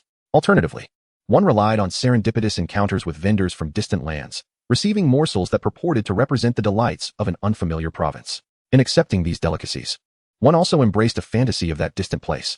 For many Southerners, their initial impressions of the North may have begun with candied hawthorns and donkey rolls encountered by school gates. But what, one might ponder, initiates a Northerner's first impressions of the South? Is it the allure of soup dumplings, the warmth of hot pot, or the sweetness of sugar oranges? The advancement of modern networking allows individuals to purchase regional specialties from across the nation with ease. Yet, while one may acquire goods, the local customs and cultural nuances remain elusive. When you sit amidst the local furnishings, tables, chairs, flora, and architecture, you begin to empathize and comprehend why the inhabitants of that place create such food and why they hold it dear. Thereafter, when you taste the same dish again, your recollections transcend mere flavor. They encompass bustling streets, dappled shadows on cobblestone pathways, incomprehensible local dialects, and perhaps the company of friends or a beloved companion. As Xiaolon savors a plate of fried rice, the first thoughts that arise in his mind are not of its taste, but of a past life, one in which he stood in the cramped, poorly ventilated kitchen of his family's modest restaurant, triumphantly wielding a spatula at an age when he was still suckling a pacifier, outdoing his father, who was left in astonished disarray with rice scattered around him. Hurry up, it's nearly mealtime. Old Son's urging not only roused the kitchen staff, but also snapped Xiaolon back to the present. He quickly gathered his thoughts. Surveying the available seasonings in the kitchen, ready to utilize whatever was at hand. Minced garlic, scallions, and small chili peppers, combined with soy sauce, oyster sauce, and a hint of sesame oil, along with a dash of vinegar and sugar, create an almost universal dipping sauce. The proportions can be adjusted at will. As long as they remain within reasonable bounds, the flavor will not disappoint. What if it turns out too salty? Simply dilute it with water. However, if there happens to be meat broth available, then water is unnecessary. The broth will suffice. This broth is already fragrant enough to be savored on its own, having been seasoned to perfection. If it were placed on the table, everyone would indulge, each person easily downing 3 large bowls. Now, when this broth is combined with other spices, the aroma intensifies, making even Xiao Lan hesitant to serve it in a bowl for dipping, fearing that someone might become overly eager and consume it all in one go. Thus, after careful consideration, Xiao Lan decided against providing a separate dipping sauce and instead opted to pour it directly over the meat. As for the large vat of broth, Xiao Lan refrained from dictating which vegetables it should accompany. He vaguely noticed someone bringing over a basin of winter melon, perhaps for a winter melon soup. Whatever is cooked alongside it matters little. The broth, having been perfected, ensures that any addition will be delightful. It is akin to a well-composed paper, where the only task remaining is to add a co-author's name, allowing anyone to benefit from its brilliance. At the stroke of 12:30, it was time for the meal. Not for execution. The inmates filed in, each craning their necks, eagerly leaning forward, their noses twitching in the air like seals seeking a ball. When one person does this, it disrupts the formation. When everyone does it, it becomes a synchronized spectacle. Thus, the guards could do little but observe, as at least their lower bodies remained orderly, with feet firmly planted on the ground. Everyone was aware that today was a day for meat, and the excitement had been palpable since morning. Everyone worked particularly hard, and while they might have gotten a bit carried away during lunch, the guards chose to turn a blind eye the moment they stepped into the dining hall. Even the guards could not help but take a deep breath, instinctively mimicking the seals. How aromatic it was. The enticing sense of braised pork, sliced white meat, and winter melon soup competed for attention in the spacious dining hall, each vying for prominence. With such a grand stage, each dish exerted its utmost effort to be the first remembered. Yet, with everyone possessing but one nose, how could they savor them all? Even if one were to count nostrils, there were merely 2. Thus, one dish would inevitably be overlooked. It seemed the only solution was to send the mouth into action, quickly delivering the dishes to the palate for a fair and equitable experience. Each individual's internal calculations were loud and cacophonous, the sound almost painful to the ears. Yet upon closer inspection, it was not the sound of counting beads, but rather the unmistakable noise of swallowing. The guards felt as though they merely blinked, and in the next moment, every chair had been filled. Such rapid seating. In an instant. It was unclear whether the inmates had collectively teleported or if the guards had experienced a collective lapse in memory, leaving them with a few seconds of blankness. Enough with idle chatter. Let us serve the food. The cold dishes took the lead, followed closely by the soup, and then the grand presentation of the day's main attraction, braised pork. After the convicts felt that having just one nose was insufficient, they soon realized that having only 2 eyes was also inadequate. They longed to collectively transform into the deity Erlang, with an additional eye sprouting from their foreheads, allowing them to simultaneously observe the white-cut meat, winter melon soup, and braised pork. Their hands were obliged to remain still, unable to move freely, while their eyes desperately flickered between the 3 dishes. Oh, how busy they were. Not even the most frantic of seamstresses could compare. What could they do if their lips could not contain their excitement, nearly stretching back to their occipital bones? They could scarcely believe that these 3 meat dishes were meant for their lunch. Was this to be their new reality? Would they forgo dinner? Was this a sign of impending doom? How could it be so delightful? A whirlwind of surprise, exhilaration, anxiety, anticipation, and overwhelming joy surged within them, ultimately coalescing into a pool of saliva swallowed down. Amidst the crowd, Litiniu felt as though he were drowning in his own saliva, while his chest churned with bitterness. He was aware that today was a day for meat, which prompted him to curry favor with Xiao Lan the night prior, hoping to secure a larger portion. However, judging by Xiao Lan's response at breakfast, it was clear that his gift had missed the mark, akin to flattering a horse's leg instead of its back. He wished to rectify his mistake immediately, yet the prison's strict regulations left them with no opportunity to converse. Should it disrupt the distribution of the midday meat dishes, he would have no outlet for his grievances. Nevertheless, Xiao Lan seemed to deliberately avoid his area during meal distribution. Instead, others served him, providing only the standard portion of food. In the past, he would have been dissatisfied. Now, he could only feel overwhelming gratitude. The first contender, braised pork, trembled precariously in a basin, not stacked high, but so tenderly cooked that even the slightest jolt sent it quivering. This quivering set the hearts and eyes of the onlookers ablaze with a delightful tremor. The second contender, white-cut meat, was no less impressive. A basin of pale meat was first presented, appearing rather bland compared to the rich, oily braised pork. In the next moment, the server's ladle approached, drizzling a circle of sauce around the edge of the iron basin. The crowd's eyes widened in astonishment. It was a special technique. The white-cut meat had unleashed its secret weapon. In an instant, a unique aroma wafted upward, straightforwardly embracing them with its genuine essence. If the braised pork could be likened to a captivating and enchanting beauty, requiring no elaborate flirtations or coy gestures, merely a glance from her alluring eyes would leave countless admirers entranced and eager to pursue her. Then the white-cut meat was akin to the pure and innocent first love. Her unadorned face not as breathtaking, yet possessing a pair of sparkling eyes that held the youthful, unguarded affection of a boy. So transparent it seemed to announce its feelings to the world. One was the luminous white moonlight before them, the other, the cherished vermilion birthmark upon their hearts. I once believed I was destined to be entangled with them for a lifetime, caught in the tempest of love and hatred. Yet, in the end, it is a steaming bowl of winter melon and meat soup that accompanies me throughout my life. It appears bland, simple, and ordinary, seemingly existing solely for companionship. However, both love and desire are inevitably dulled by the passage of time. The pure moonlight transforms into annoying grains of rice on one's clothing, while the vermilion birthmark becomes the darkened blood of a mosquito on the wall. Only the hot soup, suitable for savoring in every season, can help one endure the bitter cold of life's arduous journey. Thus, despite many being drawn to the allure of braised pork and white-cut meat, when the time to dine finally arrives, they instinctively sip the winter melon and meat soup first. In the bone-chilling winter, the significance of a bowl of meat soup far surpasses that of mere sustenance. Regardless of whom their hearts belong to, their bodies truthfully choose what they most require. Fortunately, the braised pork, white-cut meat, and winter melon soup cannot speak. Otherwise, they would surely roll their eyes and pout, exclaiming, "You've been given enough, yet you still complain. Let me tell you, this is your one and only chance. There will be no more. The dish only contains cooking wine. And yet you are as intoxicated as a dog, rambling on, daring to dream of enjoying meals of this caliber year-round.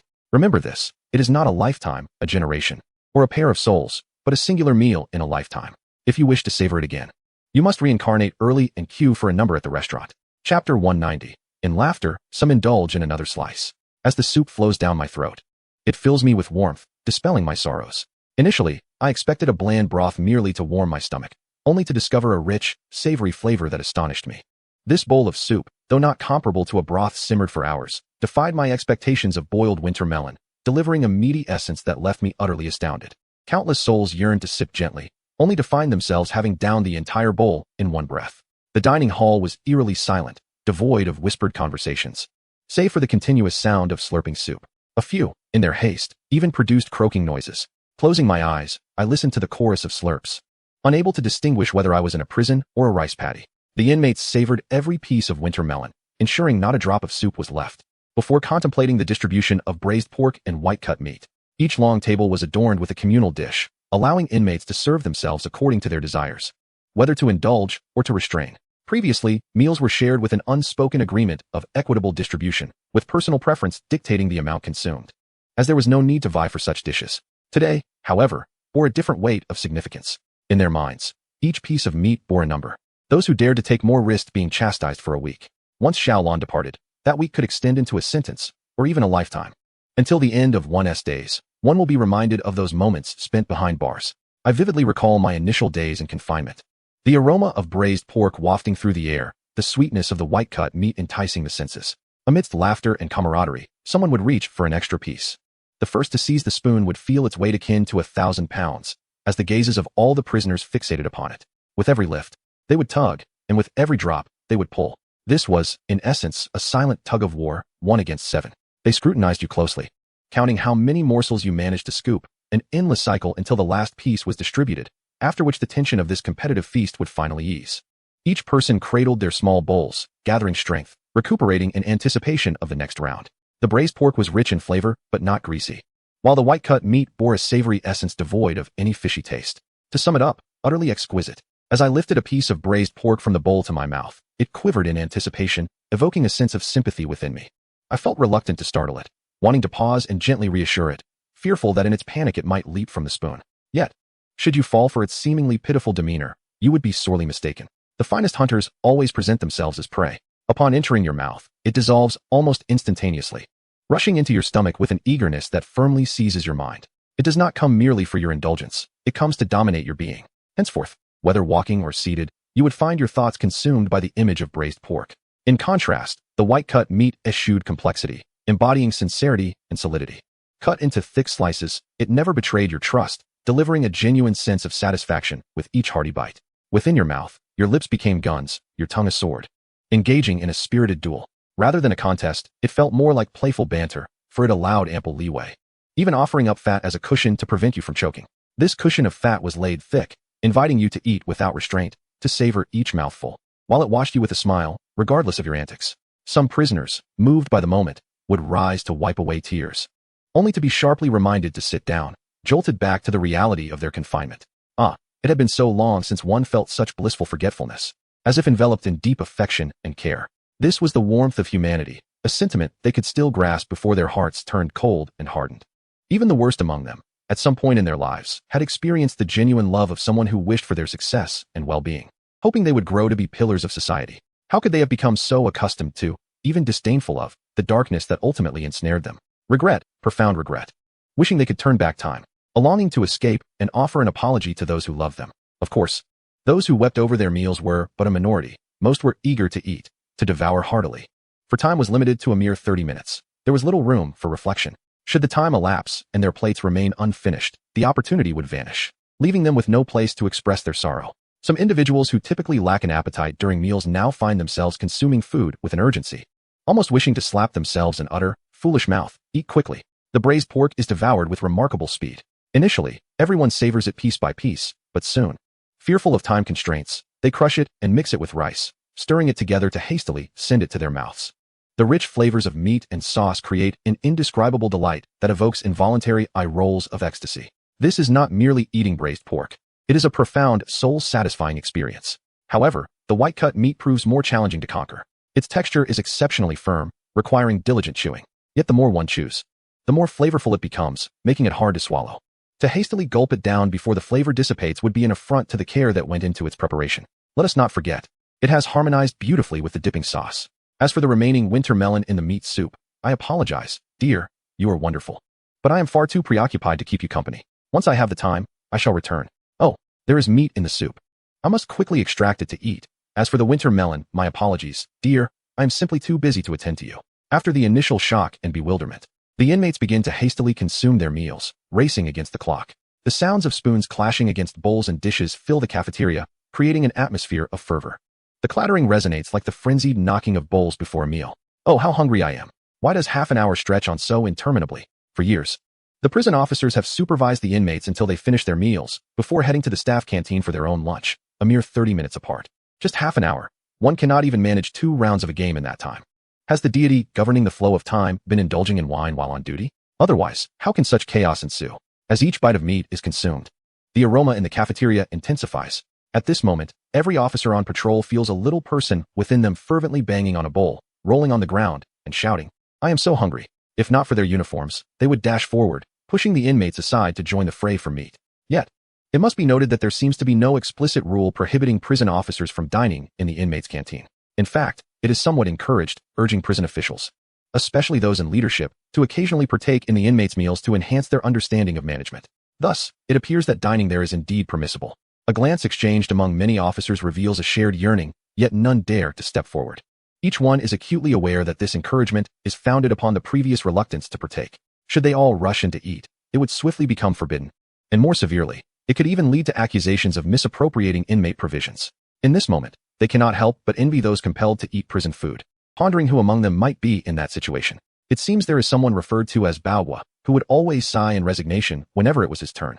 One day, I ought to discuss with him whether he requires assistance with this arduous task. After all, aiding a colleague is a duty we must embrace.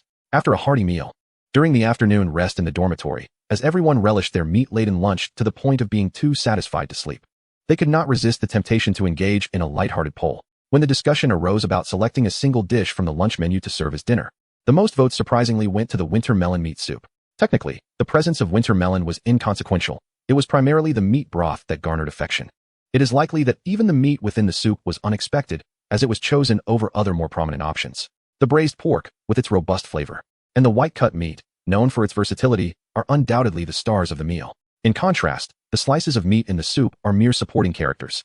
Compared to the braised pork, it seems insipid. Against the white-cut meat, it appears dry and tasteless. It not only pales in comparison to other meats, but might even be overshadowed by the winter melon that follows. Yet, what could account for its unexpected popularity? Firstly, while the braised pork is delicious, it is excessively rich. Secondly, although the white-cut meat is delightful, it is rather cold.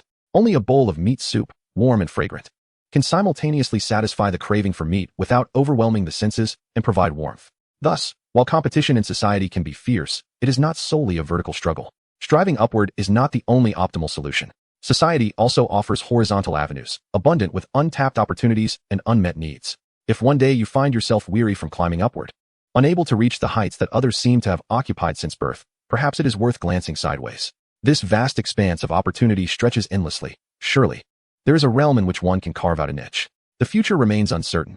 Thus, we are all potential dark horses. Moreover, as conversations meandered, they inevitably gravitated towards the latest scandal, the arrest of Uncle Hal. Some lamented, if only he had been discovered a day later, he could have enjoyed this lunch. I dare say, this meal is far superior to any last meal. Others, reveling in the misfortune, chimed in, indeed, it is fortunate he was caught a day early. The meat saved from his lips allows us to indulge a bit more today. Precisely. He should have been apprehended long ago.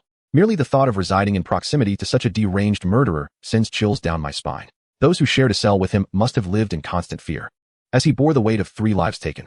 However, I have heard he maintained a low profile until his discovery, and there was even a young inmate, similar in age to his son, whom he treated with kindness. As the afternoon work shift commenced, many furtive glances fell upon Xiao Pan. These looks were not malicious, yet they undeniably constituted an intrusion.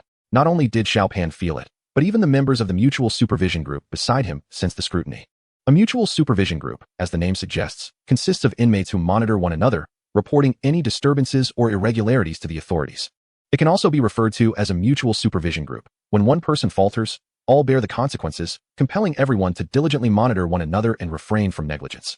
At first glance, it may seem as though one is surrounded by several human surveillance cameras, which is rather daunting. However, this arrangement also embodies the spirit of mutual assistance and collective improvement. For instance, when a prisoner becomes despondent and deliberately neglects their health by refusing medical attention, it is only the members of the mutual supervision group who eagerly rush to his aid, reporting his condition to the authorities. Initially, Uncle Hao and Xiao Pan were part of the same mutual supervision group. When Xiao Pan struggled to eat, Uncle Hao frequently encouraged him to nourish himself, not solely out of concern, but also out of fear of being implicated. In this moment, as numerous individuals privately discuss Xiao Pan, his fellow group members exhibit even greater anxiety than he does. They have come to realize that Xiao Pan possesses a fragile heart. Though he appears robust, he is, in fact, quite delicate. They fear that any emotional distress might lead him to withdraw from food, and should Xiao Pan's health deteriorate due to hunger, they too would face repercussions. The most intimidating prisoner, with a scowling visage, returns the scrutinizing glances with intensity. After rummaging through his belongings, he produces a wrapped cotton candy and places it into Xiao Pan's hands. He intended to offer words of encouragement, akin to advising him to disregard the opinions of others and focus on his own well-being. However, before he could utter a word, Xiao Pan, as if jolted by electricity, promptly returned the cotton candy. With a furtive glance to the sides, he raised a finger to his lips, signaling for silence. You eat it, I shall not. Furthermore, during work hours, do not engage me in idle chatter. I aspire to accumulate points to work in the cafeteria.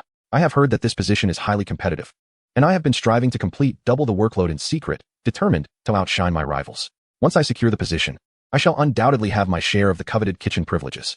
Very well, my friend, we are united in spirit. You strategize while I lend my support.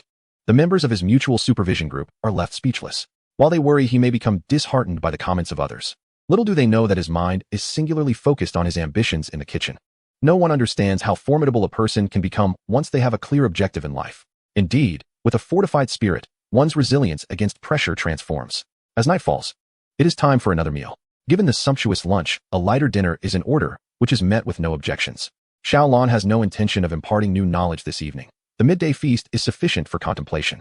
He believes that most of the braised pork served during lunch was subpar, merely fortunate to have avoided disaster.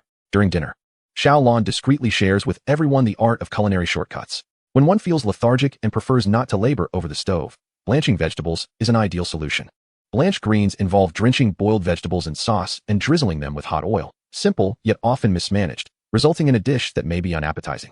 Particularly, if the greens, initially vibrant, turn a dull brown over time, they may appear spoiled, thus diminishing one's appetite. This unfortunate fate often arises from a lack of mastery over the proper blanching technique. Chapter 191. I have never gifted such an expensive item while pursuing my wife. For meat, the blanching process involves submerging it in cold water and retrieving it just before boiling. In contrast, for vegetables, one must use boiling water, plunging them in briefly before promptly removing them.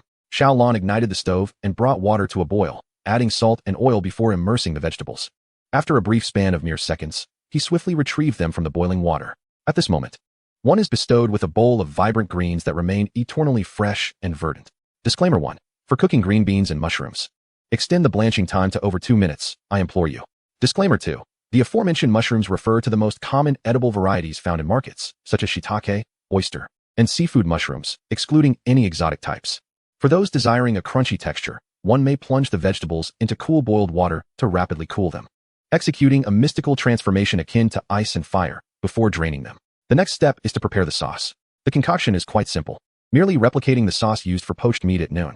Culinary skills often exhibit a universal adaptability. After all, there exists a saying that one can thrive with a single skill. During summertime, one could simply drizzle the sauce over, adding a few drops of sesame oil for a refreshing, low-fat dish. However, as winter prevails, serving icy vegetables can chill a person to the core. Thus, after drenching the greens with sauce, Xiaolon reignited the stove, heating oil, and adding minced garlic, small chili peppers, and scallions for a fragrant sauté. Once the oil reached a fervent boil with a sizzle, he poured the piping hot oil over the vegetables. The bowl erupted with a cacophony reminiscent of popping beans. A delightful symphony that continued for some time. The vegetables, kissed by the hot oil, gleamed as if lacquered, instantly radiating a unique brilliance. Every vein of each leaf, every minute fiber became distinctly visible, akin to a sudden enhancement of this dish's quality from a smooth 360p to a high-definition 1080p, standing in stark contrast to the surrounding ambience. One could easily mistake it not for mere vegetables, but rather a piece of exquisite jade craftsmanship. It ought not to be confined to a humble kitchen, but deserves a place in a gallery, showcased from every angle. This is where I shall conclude my lesson on this dish. As for the next dish, stir-fried carrots, I encourage you to ponder how to prepare it. Xiaolon's voice interrupted the reverie of his audience, intentionally relinquishing control to compel them to engage their minds. Over the past few days, he had imparted techniques such as stir-frying, marinating, braising, poaching, and making soups, which were more than sufficient to establish a small eatery. Those with a modicum of talent had likely begun to apply their newfound skills flexibly to various dishes. As for those who remained obstinately uncomprehending, merely memorizing recipes without grasping the techniques, it would be futile to waste time on them. Let us prepare it ourselves. That won't do. Carrots are difficult to cook deliciously, they lamented. Nonsense. Carrots can be enjoyed raw or cooked and are nearly foolproof in their preparation. These humble carrots are manageable. Without Xiaolon's step-by-step guidance, everyone was left to their own devices, each showcasing their unique culinary prowess. Consequently, during dinner, a dish of stir-fried carrots emerged as the most versatile, or perhaps experimental, creation. The diners' reactions varied. Some were utterly enchanted, while others were less impressed. Fortunately, the satisfaction from lunch had awakened their better natures, elevating their standards, and they refrained from venting their frustrations over a less favorable dinner. Quite well. Today, let them acclimate slightly. In the future, as Xiaolon departs, there will be many more days of being treated as experimental subjects for culinary trials. In the night, Xiaolon was secretly devising grand schemes when a considerable dilemma presented itself. Last night, a roommate mistakenly believed that Litiniu's gift was intended for Liasi, and upon attempting to deliver it, was met with rejection. Upon returning from work today, the roommate sought to present the gift to its rightful owner, Xiaolon, only to be rebuffed once more. Consequently, the roommate exited with a substantial bag of gifts, only to return shortly thereafter with a much smaller, but undeniably more precious bag. The envious glint in the roommate's eyes suggested the extraordinary value of its contents. Not merely envy, but a hint of bewilderment marked the roommate's expression, as he walked with a peculiar lightness. Xiaolon, are you truly not considering accepting this? Tiniu has genuinely invested greatly this time. The tone of the roommate implied a desire to usurp Xiaolan's position and accept Litiniu's offering. This proclamation piqued the curiosity of all within the dormitory, drawing them closer to investigate. In truth, they had already surmised from afar what the item was. The prison shop offered only a limited selection of goods, which had long been mentally catalogued by the inmates. Lacking gift wrapping, any purchased item was simply transported in a plastic bag, making its contents easily discernible at a glance. Upon inspection, confirming their suspicions, the entire dormitory erupted in fervor. Good heavens! Litiniu, this fellow is truly extravagant. My word, I have never bestowed such lavish gifts in pursuit of my beloved. What was the gift? It was cigarettes. Not 3 sticks, nor 3 packs, but 3 complete cartons. It is imperative to understand that in prison, cigarettes serve as a form of hard currency. A single cigarette could procure assistance from fellow inmates for various tasks, including serving shifts and laundering clothes. This gesture was akin to gifting gold bars. I must admit, if I were to receive such a gift, I might also find myself inclined to bend a little. Indeed, given the separation of prison districts, typically one can only catch a glimpse from afar in the cafeteria. This is an unparalleled opportunity. It was madness. Litiniu was utterly deranged, offering such lavish gifts without even a word exchanged. If he were to truly pursue a relationship, would he not end up prepaying a year's salary? While the others were already flushed with excitement, Eager to welcome Li Teniu into their fold, Xiaolan, the central figure, remained notably composed. Being newly arrived, he was unaware of the true value of 3 cartons of cigarettes within the prison context. Although cigarettes are not prohibited and can be purchased at the shop, they are exorbitantly priced, significantly higher than outside. Furthermore, they can only be acquired within the prison shop, as family members are not permitted to bring them in.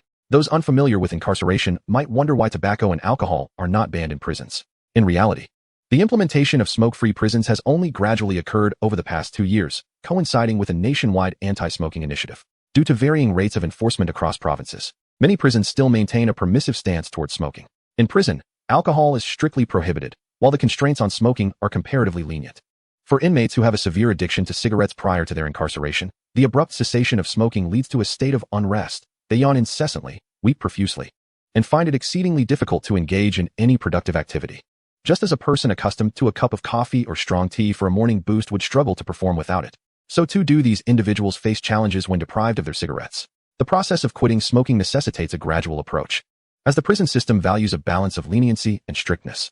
In contrast to alcohol, the detrimental effects of smoking are relatively minimal. Alcohol consumption stimulates the central nervous system, diminishing one's judgment and self-control, often leading to impulsive behavior.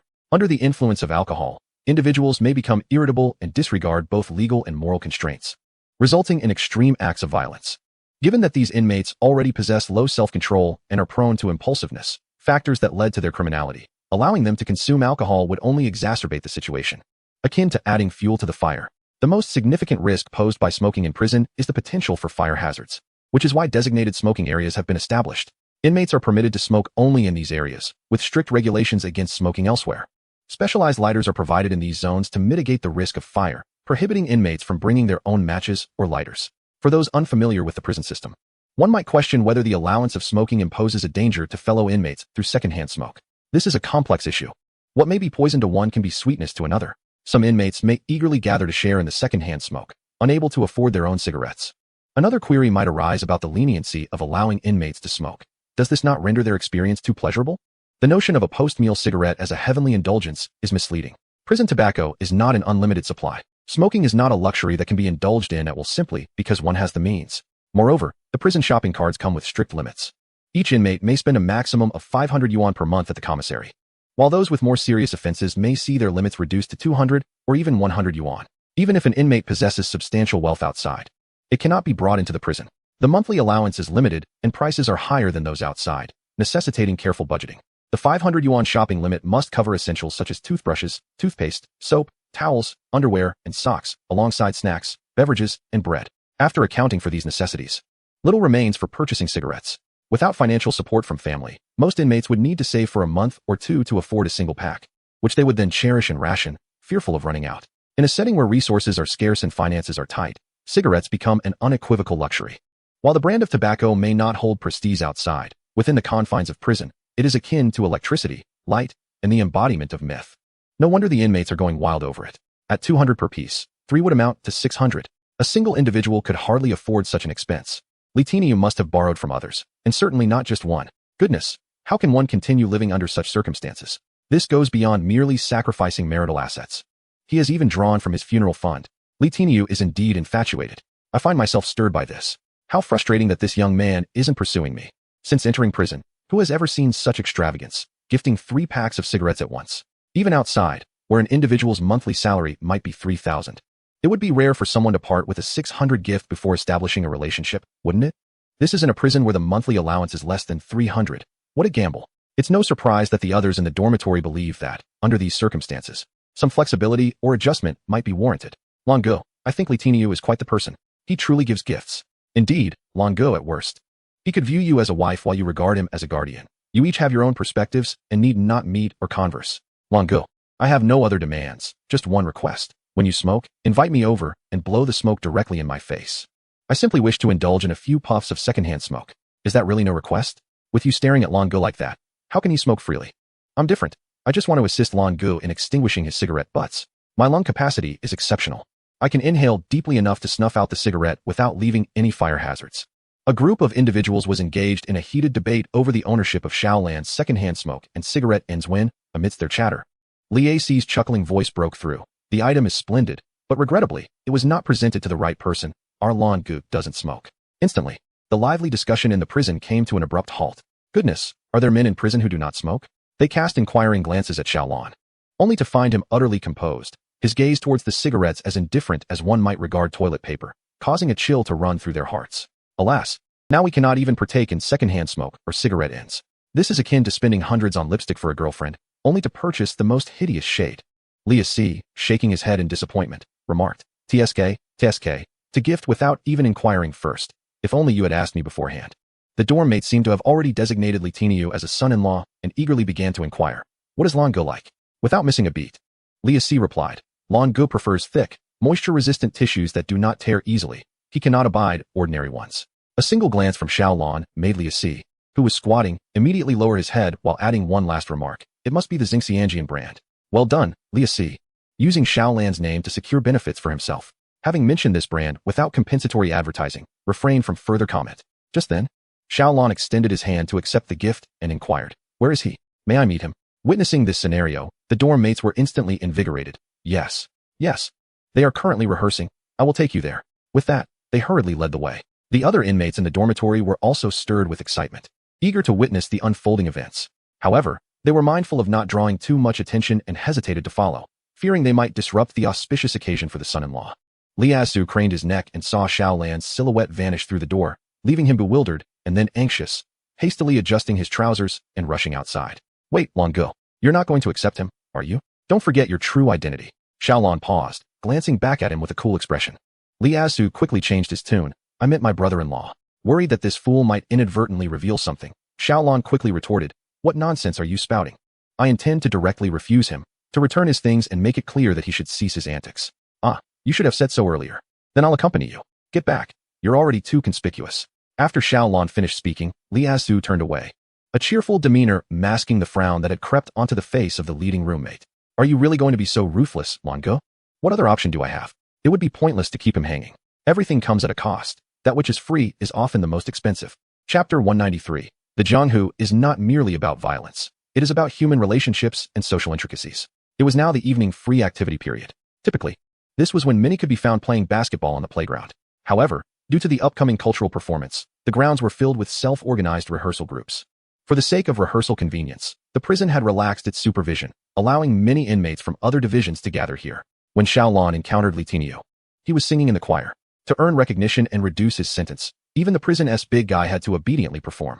His roommate initially rushed over to say a few words, after which Li Tinyu immediately turned, his eyes gleaming like spotlights fixed on Xiaolon. And he dashed over as if his rear end were on fire. Xiaolon instinctively stepped back a pace to avoid being gored by Li Tinyu's horns. You're here? Li Tinyu came to a sudden halt in front of Xiaolon, raising a cloud of dust behind him. He rubbed his hands together in excitement, his face a mix of joy and surprise. I never expected you would come personally. Did you like the gift? Hee, just a small token of my appreciation. You even made a special trip to thank me. Xiaolon directly presented the plastic bag containing 3 cigarettes to Li Tinyu, clearly stating, thank you, the gift is nice. But I don't smoke, and my girlfriend disapproves of it as well. It's not to my taste. You might as well give it to someone who enjoys it.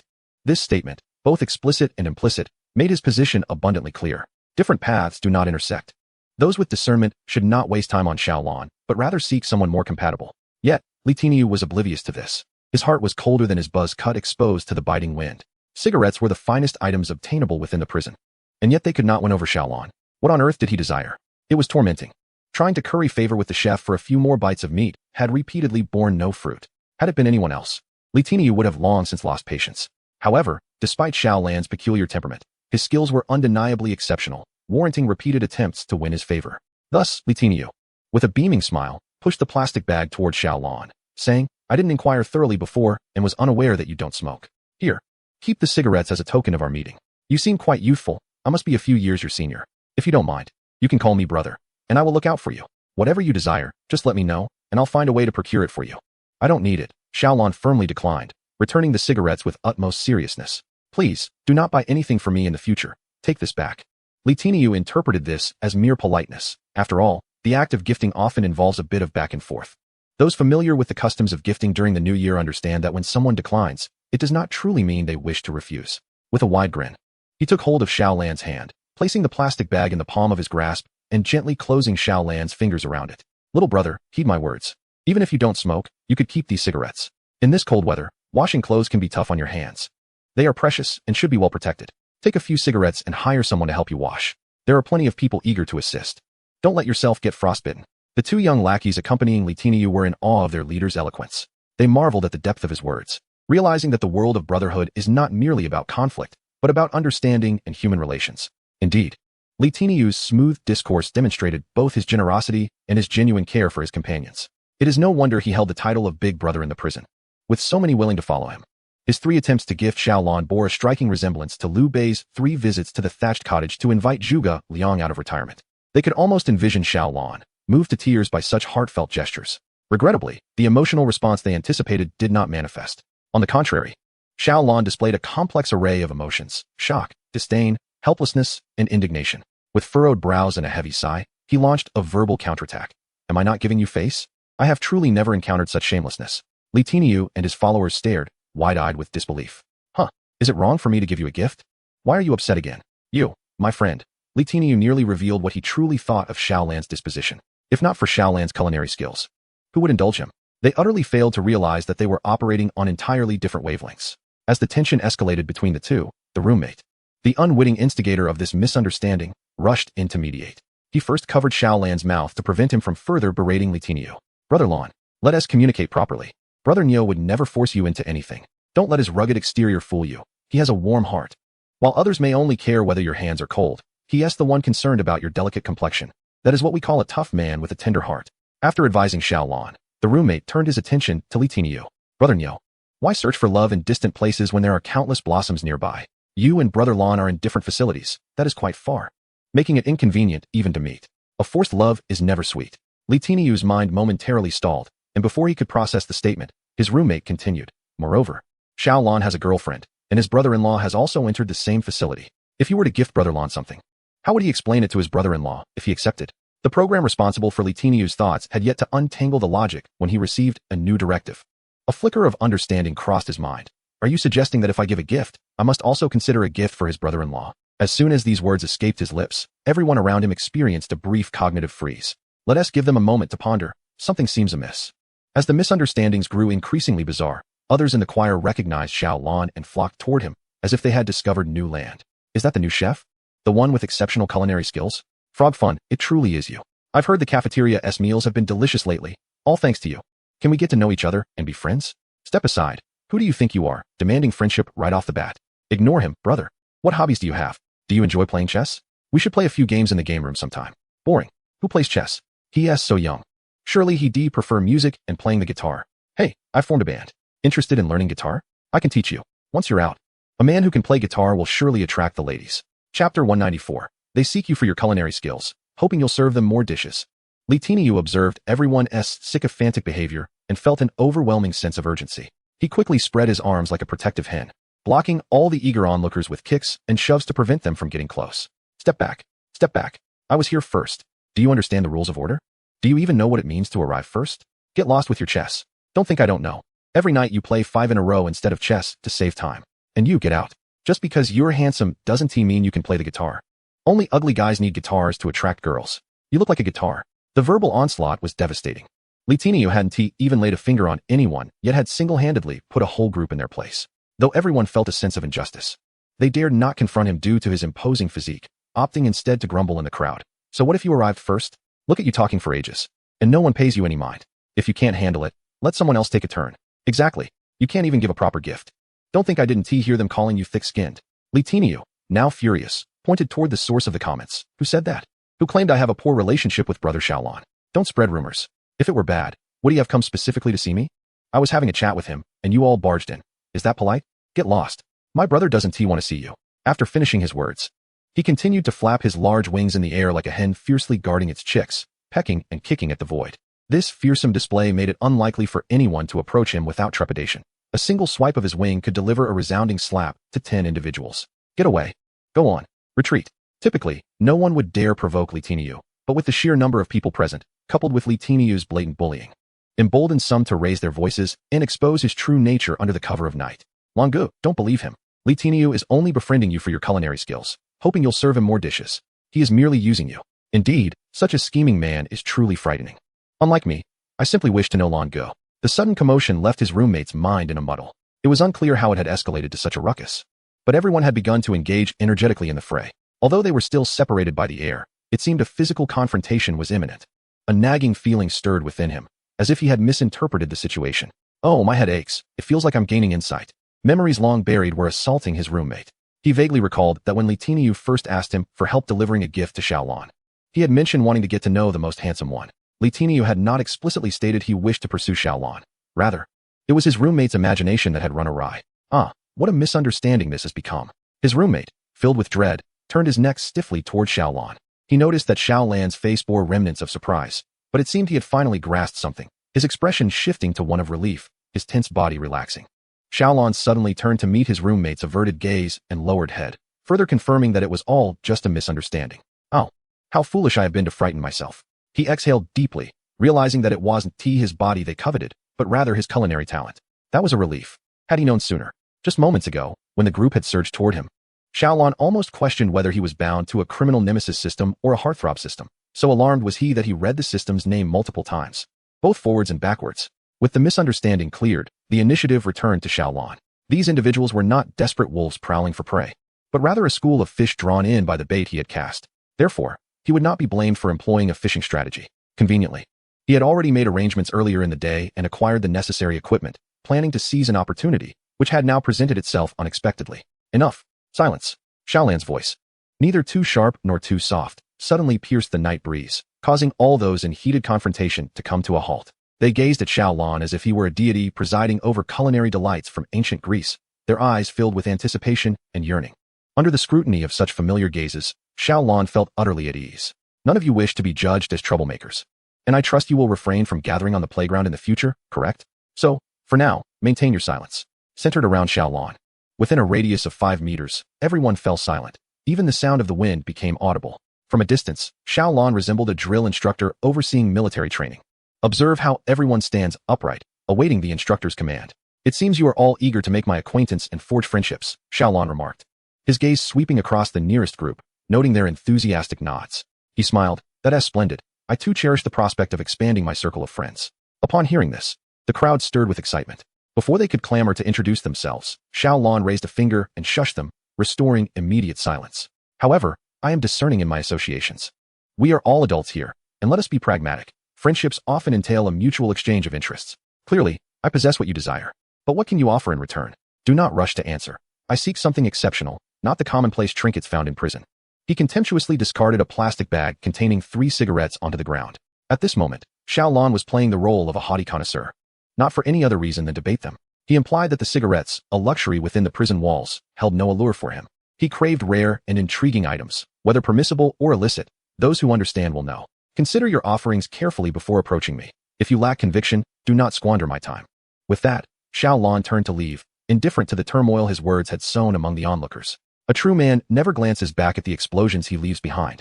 Behind him, the crowd slowly regained their composure, murmuring amongst themselves, is he not overly arrogant?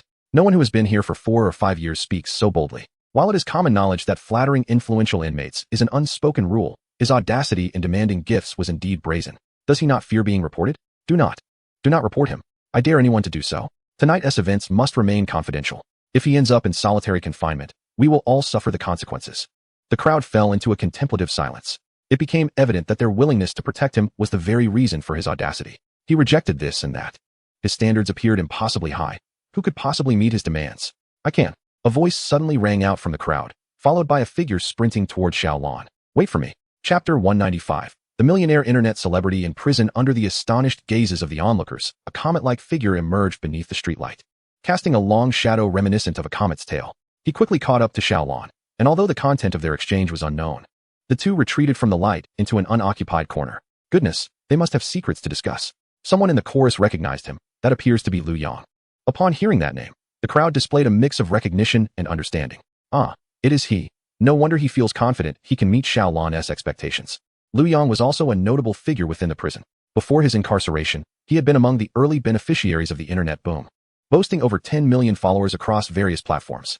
His wealth remains unspoken. However, he revealed that during his peak, his tax obligations alone amounted to tens of millions each month. Originally, Lu Yang should have been flourishing outside prison as a prominent influencer, cruising in luxury sports cars and surrounded by beautiful women, yet he chose to self-sabotage. A few years ago, he was reported for multiple instances of sexual assault and public disorder, leading to a severe sentence of 10 years. Now, no matter how abundant his finances, he cannot indulge himself. Unlike affluent yet obscure business owners who might utilize various means to secure a more comfortable existence within the confines of prison, Liu Yang, being a public figure, is recognized by all inmates. Even those who were unaware of him before quickly become familiar through gossip. Mockery and harassment are inevitable. The disdain for the wealthy is a prevalent sentiment, and when that wealthy individual is also morally questionable, there are even more justifications for contempt. Initially, he attempted to leverage his financial prowess, aiming to exert influence within the prison by hiring individuals to assist him with daily needs. However, while other inmates could secure assistance for a mere cigarette, for Liu Yang, it required an entire pack or even a full carton due to his wealth. His affluence outside does not translate to privileges inside, where spending limits apply, and some inmates possess greater financial allowances than he does. Thus, hiring help was futile. He must tend to his own affairs. Moreover, with so many eyes observing Liu Yang, should his mother attempt to use connections for special treatment, disgruntled inmates would swiftly band together to report him, complicating his situation further. The wealth he garnered from public attention comes with the burden of scrutiny from the masses, a phenomenon known as the backlash of fame. Upon his arrival, Liu Yang was overwhelmed by the stark decline in living conditions, reacting with despair. However, as time passed and he realized that his disruptions yielded no results, he gradually subdued his antics. Eventually, by some means, he ingratiated himself with fellow inmates and was even elected as their leader. The specific advantages he provided to his peers remain undisclosed. With the backing of an entire cell, Liu Yang's confidence grew. Consequently, he even dared to approach Xiao Lan in a bid for goodwill. While many lacked the confidence to meet her demands, Liu Yang seemed unfazed. What was the source of his audacity? Upon their initial encounter, Xiao Lan immediately recognized the prominent influencer. Their eyes met, affirming their mutual understanding, and they proceeded directly to discuss terms. What can you offer me? Liu Yang appeared to be thriving recently, his prior arrogance resurfacing. You must know who I am. Indeed, I possess considerable wealth. Any amount that slips through my fingers is beyond what an ordinary person could earn in a lifetime. Xiao Lan's expression remained impassive as she silently observed his bravado. While your culinary skills are commendable, your criminal record may deter some prestigious restaurants from hiring you upon your release. Therefore, I can offer you 500,000 as a stepping stone for your resurgence after prison. The funds can be transferred to your family or directly to you upon your release. In return, you simply need to ensure that you prioritize me when it comes to the cafeteria meals, serving me the best dishes first. I have heard that you only prepare 1 or 2 dishes as demonstrations while the rest are crafted by others. I solely wish to savor the culinary creations made by you. Liu Yang has mastered the art of persuasion, skillfully employing a strategy of initial suppression followed by the promise of benefits. He is confident that Xiao Lan will acquiesce. After all, among so many individuals in the same dormitory, none can escape his financial prowess. 500,000 is but a trifling sum in comparison to his vast fortune exceeding 100 million, yet for an ordinary person, it requires considerable effort to earn such an amount. Currently incarcerated, he believes that by merely performing minor tasks for Liu Yang, it can be effortlessly acquired, an offer that few could resist. Unfortunately for him, he has encountered Xiao Lan. Xiao Lan merely smiled faintly and said, "Is that all?" Without hesitation, he turned away, adding, "Let us not squander each other's time. Come back when you have reconsidered." Liu Yang was taken aback for several seconds before hastily following, lowering his voice to say, all right, how about 1 million? Don't be too greedy. You've merely performed your routine duties. For such a modest workload, 1 million is already exorbitant. Xiao Lan paused momentarily, yet did not look back, simply waving his hand dismissively. Is it really appropriate for you to offer me such a paltry sum? Perhaps I should pay you to serve me tea daily instead? Liu Yang's immediate reaction was to perceive Xiao Lan as attempting to extort him. After all, his fellow inmates had employed similar tactics. His response was firm. Think carefully. My money is not something you can easily extort. Should you refuse my offer of 1 million, I shall enlist my parents to hire detectives, thugs, and local ruffians to trouble your family. This blend of intimidation and temptation is the method through which Liu Yang has successfully garnered the loyalty of his entire dormitory. If you think my offer is too low, just know that I can easily hire thugs outside for a far greater amount. Financial power is not something mere mortals can resist. Yet, Xiao Lan remained unperturbed, even laughing. He had no family. Even if they were discovered, it would only bring trouble to the formidable and gluttonous Lao Deng. Go ahead and hire thugs. Let us see if Lao Deng doesn't break their hands. Do as you wish. Hurry and find more. If you do not, I shall take the initiative. After all, you are quite the internet celebrity. It would be much easier for detectives to locate your family than to find mine. Liu Yang was momentarily speechless, finally exclaiming in frustration, 2,250,000. It cannot be more. Seeing that Xiao Lan still did not turn around, he shouted angrily, do you think your meals are made of gold? Are you being excessively demanding? What is it that you truly desire? Be straightforward. His voice had risen, and snippets of their exchange were carried by the wind, attracting the attention of several onlookers. Xiaolan, adopting a teasing demeanor, noticed Lu Yang's agitation and slowly turned partially towards him. Lu, the internet celebrity. It seems you have been a nouveau riche for some time now. Why do you still resort to such base tactics of throwing money at people? Do I appear to be in need of funds? Lu Yang was momentarily stunned. Clad in prison garb, how could he discern who possessed wealth and who did not? Chapter 196. No need for pretense. Just a simple recovery in the outside world. One could assess a person's wealth through their luxurious cars, exquisite watches, and the venues they frequent. However, here, everyone's appearance is rather uniform, leaving only the faces to recognize individuals. You are so young. And you are not one of the prominent influencers I know. Where does your fortune come from? Are you a star? A model? No. Which celebrity possesses such culinary skills as yours? If you were a second-generation rich kid, you wouldn't be here for just a minor infraction. Could it be that you are a chef? Yet, even that seems implausible. No chef, regardless of their fame, would amass such wealth without being swayed by millions. Lu Yang's musings were initially meant to remain internal, but he openly expressed his disbelief in front of Xiaolan, clearly perceiving her assertions as mere pretension. Yet, Xiaolan's confidence surpassed his own. You, a mere jester, can earn billions by acting foolish online, while I, a person of genuine skill, am presumed incapable of mingling within elite circles? How absurd. Perhaps you should reflect on the reason you do not know me. Is it because your social circle is too lowly to afford my culinary services? TSK. You haven't even heard my name. Does your network lack someone to enlighten you? Could it be that your entire social circle consists of individuals identical to you, with you as the one boasting the most followers, all treating you like royalty, leading you to believe you've reached the pinnacle of high society? Xiaolan, adept at piercing through pretentious facades, dissected Lu Yang with a few pointed remarks. Delivering a final blow, it's no wonder you received a 10-year sentence for such a minor offense. Without connections to assist you, your team couldn't even find someone to take the fall for you. The circle you inhabit is dreadfully inferior. Lu Yang erupted in indignation. You speak as if your circle is so superior. If you were truly that impressive, how did you end up here? Why couldn't you find someone to take the blame for you? Is it possible that I am that scapegoat? Xiaolan leisurely retorted, her words both disarming and commanding. As for who originally intended to enter, I shan't divulge. You were unable to connect when you were at your peak. Now that you are here, even if you manage to leave someday, you will merely be a has-been influencer, further distancing any chance of recognition. Xiaolan's statements mingled truth with embellishment. Although she had never engaged with the so-called upper echelons of society in this life, she had encountered them excessively in a past existence. Those titans of industry and real estate moguls, who command respect outside, would still treat her with the utmost courtesy. On one hand, a culinary prodigy like Xiaolan is a rare find. The more one possesses, the less they require. She is uniquely capable of satisfying their desires with her talents. On the other hand, business negotiations invariably involve banquets. If Xiaolan were to grace the kitchen, the deal would be almost sealed. As for the term influencer, it remains a derogatory label. Aspiring to ascend the social ladder without falling into disrepute is already a commendable feat. Allowing Xiaolan to play the role of an arrogant talent, she need not act. A mere return to her essence suffices. The formidable aura and disdainful gaze of Lu Yang pinned him in place. Reminiscent of the expressions affluent second-generation heirs and those in power war when they witnessed Lu Yang's subservience while desperately seeking connections. This time, when Xiaolan announced her intention to leave, Lu Yang found it insufficient merely to vocalize his desire for her to stay. He seized Xiaolan's arm. Had it not been for the throng on the playground, he might have lunged forward to cling to her leg. Brother, I was blind to your stature. Are you not soon to be liberated? You are taking the fall for someone else. Such immense kindness will surely be rewarded upon your release, yes? Xiaolan remained silent, merely casting a derisive glance his way, as if to say, what concern is it of yours? Brother, I was indeed impolite earlier. I apologize. Shall we formally introduce ourselves? Xiaobi Qinglan gently brushed aside his hand. In the lexicon of adults, there is no such thing as a mere introduction. Every encounter is steeped in ulterior motives. I am aware of what you seek from me. I do not mind, provided you elucidate what I might gain from you in return. Lu Yang hesitated for a moment, teetering on the brink of speech. Xiaolan, growing impatient, interjected, do not squander my time. Others wish to approach me for mutual benefit. Wait, I'll tell you. Once you are out, I can arrange for you some youthful companions. Xiaolan was taken aback, then shook his head with a chuckle. Are you jesting? With my appearance and resources, do you truly believe I require your assistance to attract women?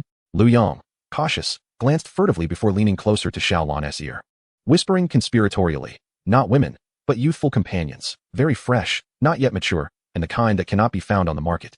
Xiaolan felt a sinking sensation within him. It seemed he had finally pried a response from Lu Yang.